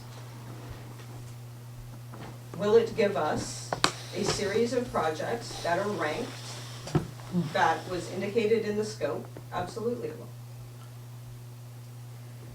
Okay, I well, don't know if I'm answering your question. no. What council is expecting is a master plan. Correct. You will recall that the reason that it was decided not to communicate the infrastructure committee's recommendations to the engineer was so that we would get stuff we didn't ask for. This implies a certain level of discretion and expertise and something worth the kind of money that we're billing rate that we're paying these people, including, I believe, the project manager who was not able to work in the country some of the time. Is the kind of work that is coming out of AECOM, the biggest engineering firm in the world, going to meet council's expectations? I would hope so. Okay, I would hope so too, and you know, I'll rely on your word. We are flying blind. We've not seen it. All I saw was your report, which just about made my hair stand on end because it seemed like you looked at 2 pages and they were so glaringly poor that you stopped. I just wondered. So how many pages are we talking about? It was a thing was thick. Okay, 200 pages. Well, I don't know how many pages I can't. give I'm you. guessing. I don't need a precise number. Okay, the report is fine. So we still don't know anything about the infrastructure master plan, even if it is one. I mean, we're certainly not looking for a list of discrete projects. We're looking for a master plan. Correct. I hope the pothole inventory is a very small piece of it. So we'll move on. Motion to receive. All in favour? Opposed? Carried. Thank you. Okay. Next up is mine on the Central Beach rejuvenation. And I'll cut to the quick on this one. This is undoubtedly the most used and under-serviced asset in the village. And I think council, it's in different places. I thought it would be worthwhile for council to see what the number was and notionally say, yes, we're gonna do this or not. So just going through the A through H kind of thing, if you wanna make notes, in previously embedded in the budget, it was $20,000 for A. It's $8,900 for B. The fence repair is not known. I don't think Nikki, and I'm looking, the playscape was fine in the risk management thing, I think. We have dealt with the immediate safety issues with the Thank you place very name. much, so just draw a line through playscape. The stair tread entrance and the kayak thing is covered in Nikki's stuff for $13,000. Not covered, which is H, is high season, extra garbage removal in the area and cleaning the washroom. And I arbitrarily picked 4 times a day through the high season and probably something less during the week. But I've arbitrarily called it $2,000 a month, which I presume we would outsource. And I'm just blue skying on this one. So for the sake of argument, and I think the number is high for $10,000 there. So when I add it all up, it's, and I'll round up, so it's 20 plus 9 plus 13 plus 10. And what does that give us? It gives us trees done, the washroom done, the servicing, which is an operational cost, done, and it cleans up all the risk management stuff. So for $30,000, $40,000, $53,000, which is a big number, everything's done. I would like to lead this project. I'll make the 2010. I will squeeze everything else. I would think we could do this for $40,000. Thanks. Did you leave out F on purpose? Entrance repair? It's in Nikki's stuff for the $13,000. Okay, so I'll just remind council so that we know exactly what we are and are not getting in replacement, similar to the highway tank roof removal that ended up with the whole thing being removed. This is removing the entrance gate completely. And just putting some minor, in Nikki's stuff, there was some minor barricade. I think on this one, Carl, I've suggested here to council, I mean, I've just given you the number so it's all consolidated. Yeah. This, anyway, you cut it as lipstick on a pig, but let's say for 40,000-ish. Cosmetics getting expensive. Council's gonna make a yay or nay on this one. One more thing on the playscape. Were we not expecting a staff recommendation whether to remove one or more of the playscapes? We have 3, as you recall. We have a set of swings down the middle. We have a very ancient nut and bolt sticking out one for little kids, and then we have the more modern one. I don't recall that, but Nikki, unless she tells me otherwise, just told me a second ago that the playscapes are all up to standard. Okay, So I'm not going where I don't wanna go. For clarification, we have fixed what was noted in the risk assessment. Okay. So what I propose here is that Nikki, Carl, and I, and perhaps a resident, form a minor work group using a tentative budget of, say, $40,000. This, So I'm unsure where you're cutting out $12,000 to get to the 40. I'm just being draconian. efficiencies. Yes. Pardon me? Efficiencies. Because some of these numbers were pretty Tight, tight. well, yeah. I don't see where you're gonna get 12 grand more. That's Well, all. I'm basically saying that I had 20,000 for the washroom. I think paint and minor wood repair is gonna cost less than that. This doesn't take into account and does not utilize the resident contributed option. This is saying thanks, but we don't have time to administer that. I think if we're gonna move for this summer, we're gonna get going quickly. Why don't you include that group in, as part of you've identified a qualified resident, why don't you bring in that group? Fine. And also sponsorship opportunity? I've explored that. I think the sponsors that I've spoken to are more prepared for goods and services than cash. It's, naming rights would be fine. We could call it the TELUS Global Washroom, I guess, but, gosh, I know the CFO for TELUS pretty well, and he's thinking not.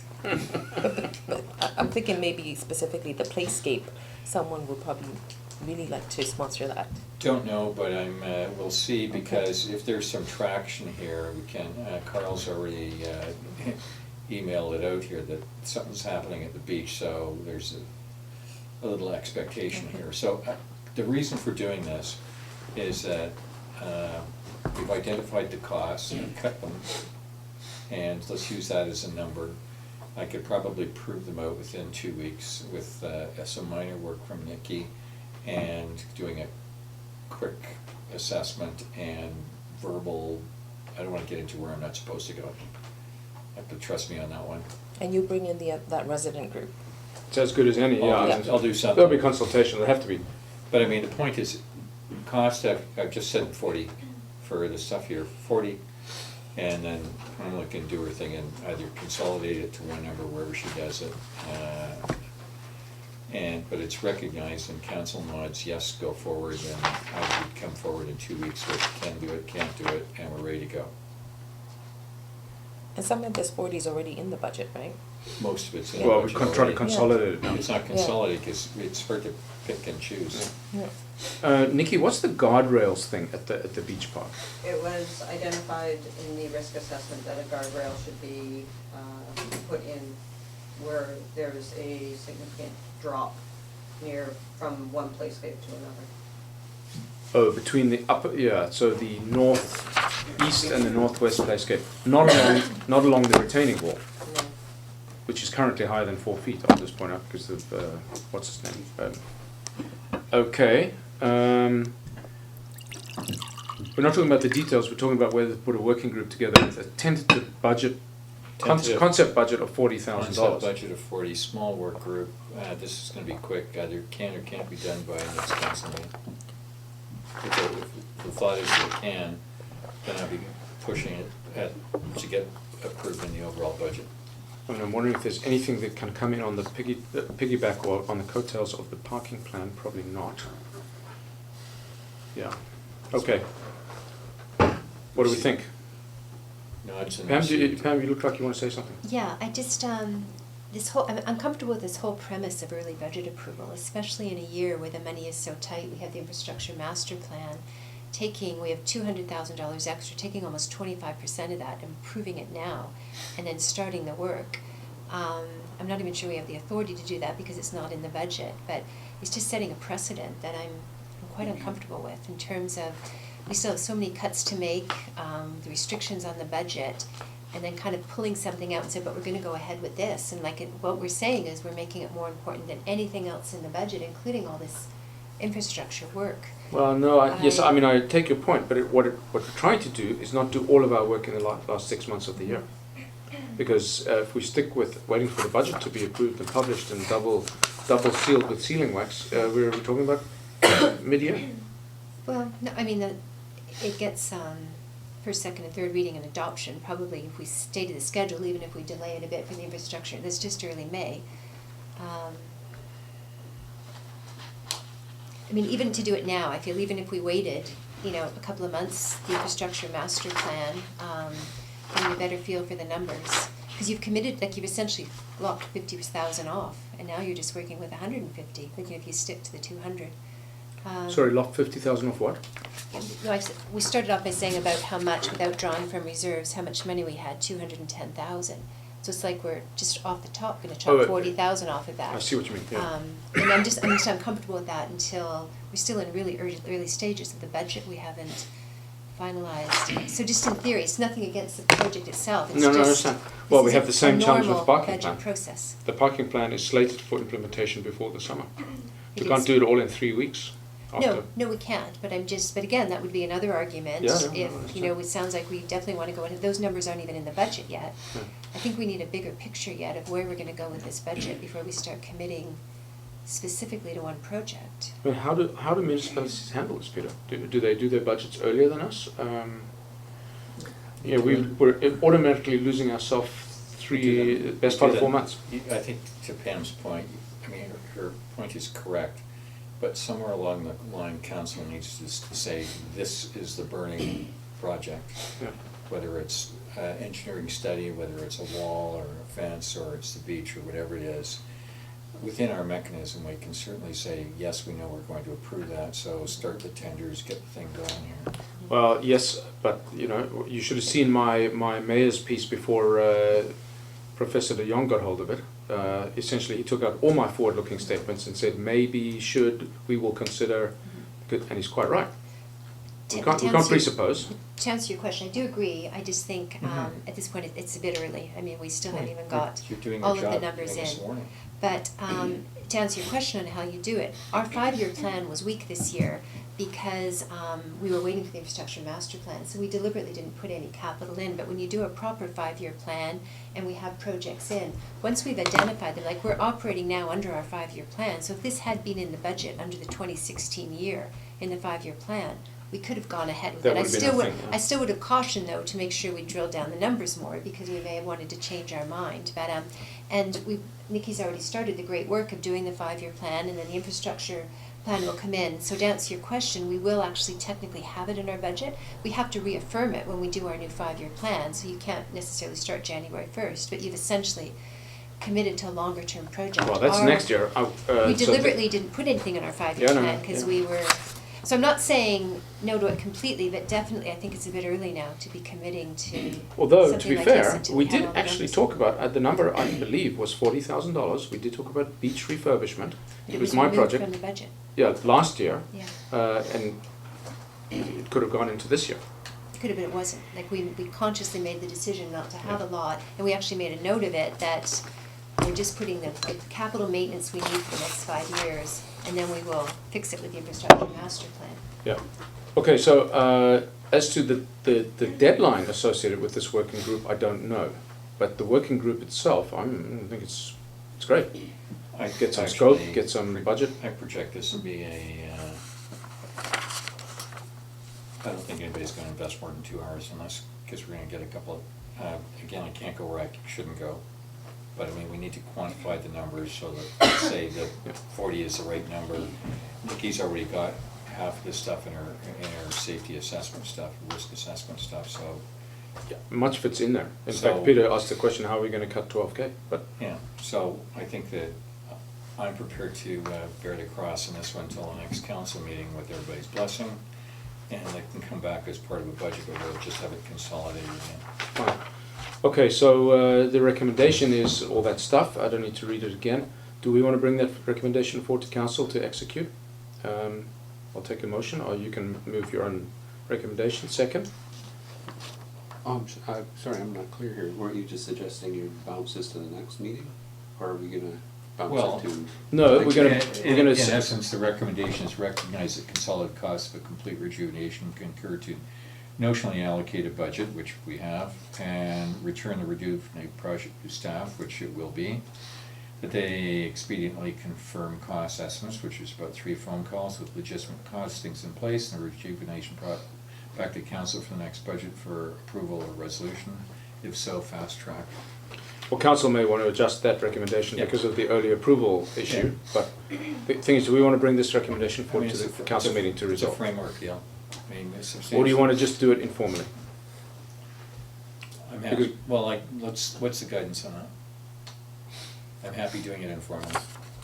So you can refer it to council, council can discuss about timelines, and at this point, I think you're done beating it up, so in terms of how you know, timelines of moving forward and fully committing to it, you've got some background work to do and some legwork to do, so it's gonna come back according to this, in any event, aside from just being referred to council meeting in 45 minutes.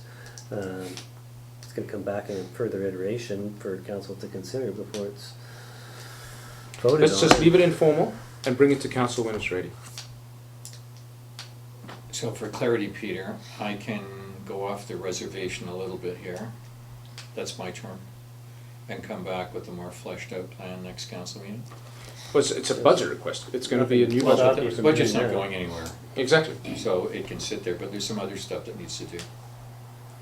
There's certainly nothing to stop you from doing the legwork necessary to tighten up All right, numbers well then and why don't we figure out just- a Why plan. don't we just have council receive this, and I'll go off the reservation until next time. Receive the recommendation, but then So council. let's call it the report. Okay, you want to change It's it to a report? council. Okay, so I'll take a motion to receive this as a report on work to be undertaken by councillor M.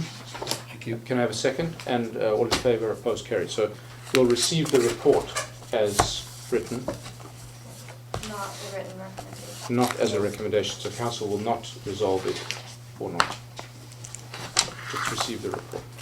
So this committee recommends council to receive the report. Okay, and that's that for that. So I believe the last thing on the agenda, end of season bylaw report on table. Yes, That's you. it's me. So I wanted to get this out just because of the work being done by the parking committee. It just gave some statistics, and I thought it was important to outline by showing the procedure, the administrative steps in doing tickets. You know, it's more than just issuing the ticket. There's actually more work behind the scenes, and then also provide some statistics. So it's also spoken to the fact that in the budget now we have the regular 16 hours a week is in the budget, but also the lower revenue, and that it sounds like when we get the parking committee's recommendations, we will have to change the budget accordingly. So let's say the procedures were just there for an awareness of what's involved good. in processing tickets, and then just the statistics that were available. As you can see, as I've already mentioned, the parking fine revenue was substantially higher in 2015. But it was because in 2014, the bylaw officer actually didn't, the third bylaw officer didn't start until the 1st of August, which was Mark. And that was when tickets first started being written. That we had a couple of other bylaw officers who didn't stay very long. The bylaw notices issued 628. Is that essentially mostly parking tickets, or does that include water and everything else? No, that's essentially that's parking tickets. Okay. Parking violations written by the bylaw officers. So these are only parking violations? 99% of them would be parking violations. And the collections letter sent, that's essentially when, and this is the really time-consuming part, we have to go to ICBC, get the addresses. They're not allowed to send them to us electronically for privacy, so we get them faxed, so they have to be manually typed, and we typed 357 letters, letting people, reminding them that their ticket was still outstanding, they had a certain amount of time to pay it, in which case we sent it to collections. And once it goes to collections, Wiggins actually owns the debt, essentially. They collect, all future payments have to be made to Wiggins, and then we split, they give us 2/3 of the revenue, and they keep 1/3. How many went to Wiggins? 228. 228. And of those, how many were paid? I don't know that, we'd have to track that in terms of how many have been paid since then. Every month we get a check from Wiggins, with our share of the revenue for the ones that have been paid. The reason I directly ask is to how valuable is it to send it to collections? Because if one pays, then let's forget it. If 221 pay, then we need to do We it. have a big list back, it just hasn't been. Yeah. Well, I'll just point out to you, these are KPIs. Haha, you've given KPIs. We can find out how many. Yeah, I think have that's been paid important to know at the same- if we amend the Yeah. procedure not to even bother with collection letters. Just give up. Well, we didn't do collection letters the year before, so you can see the difference in the revenue. There were no collection letters sent at all. No tickets as in well, from what I 2014. I'd like to know how many bylaws. We collect we book the revenue on a cash basis. We don't, when we issue a ticket, we don't book the revenue. We only book the revenue when we get it. So one of the reasons we had such low revenue was because we didn't send collection letters. People got a But ticket. how many tickets did we issue in 2014? That would be useful to know. Yeah, but you can sort of do the correlation in terms of the revenue. And we didn't, because we didn't do the collections letters, we had substantially less revenue. Yeah, that's good information. It's useful for the parking committee. So that was the main purpose, is I just wanted to get it out there for the, a little bit late for the parking committee, to give you some information. The other interesting aspect to note is the amount of time that was spent by the office coordinator on back-end stuff. Yeah, we're going to have to fix that for sure. Yeah. It's a time-consuming process. Yeah. Yeah, I can't imagine that the City of Vancouver, well, I guess they have a whole department. Yeah, West Vancouver does. They're much smaller, but they have a department. They have 6 bylaw officers, and they have an admin staff of 2 full-time for parking tickets. I mean, like I say, it's not for revenue, it's for enforcement. Yeah, yeah, exactly. and- Can this be contracted out? Can we just, does it have to be done within the municipality? There, you can contract out the issuing of the tickets, but the administration still generally tends to be done by them. No, but does it have to be? Is it statutory that it has to be done? Oh, no, it doesn't have to be, but then there would be the cost of that. Yeah, we should revenue share. We're not interested in the revenue per se, we're interested in exactly. compliance. Right. On the other hand, we can't be But I would argue paying. the revenue would get would be the same, and your administrative costs would be even higher if you outsourced everything. But our staff time is expensive and better spent on better things, so we'll look at all of that. Yeah. You know, some of the stuff staff will have to look at this parking. I mean, there's no permits. answer. I think you've got the right. You just can't think of it as a revenue, which you're not. But it's not something which you make revenue. You do it so that you don't have parking anarchy in your streets. As we do now. Okay, good. Thanks, Pam. That's great. Can I have a motion to receive the report? Thanks. In a second. All in favour, opposed, carried. So that's good. And I believe that's it. We have a motion to close. You're not going in front? Yeah. No, motion to close the meeting, not motion to close the meeting. Under 91A, can I have a motion? To be And B, sorry. And a second. All in favour, opposed, carried. So the meeting's closed. Everybody who should be here should still be here. And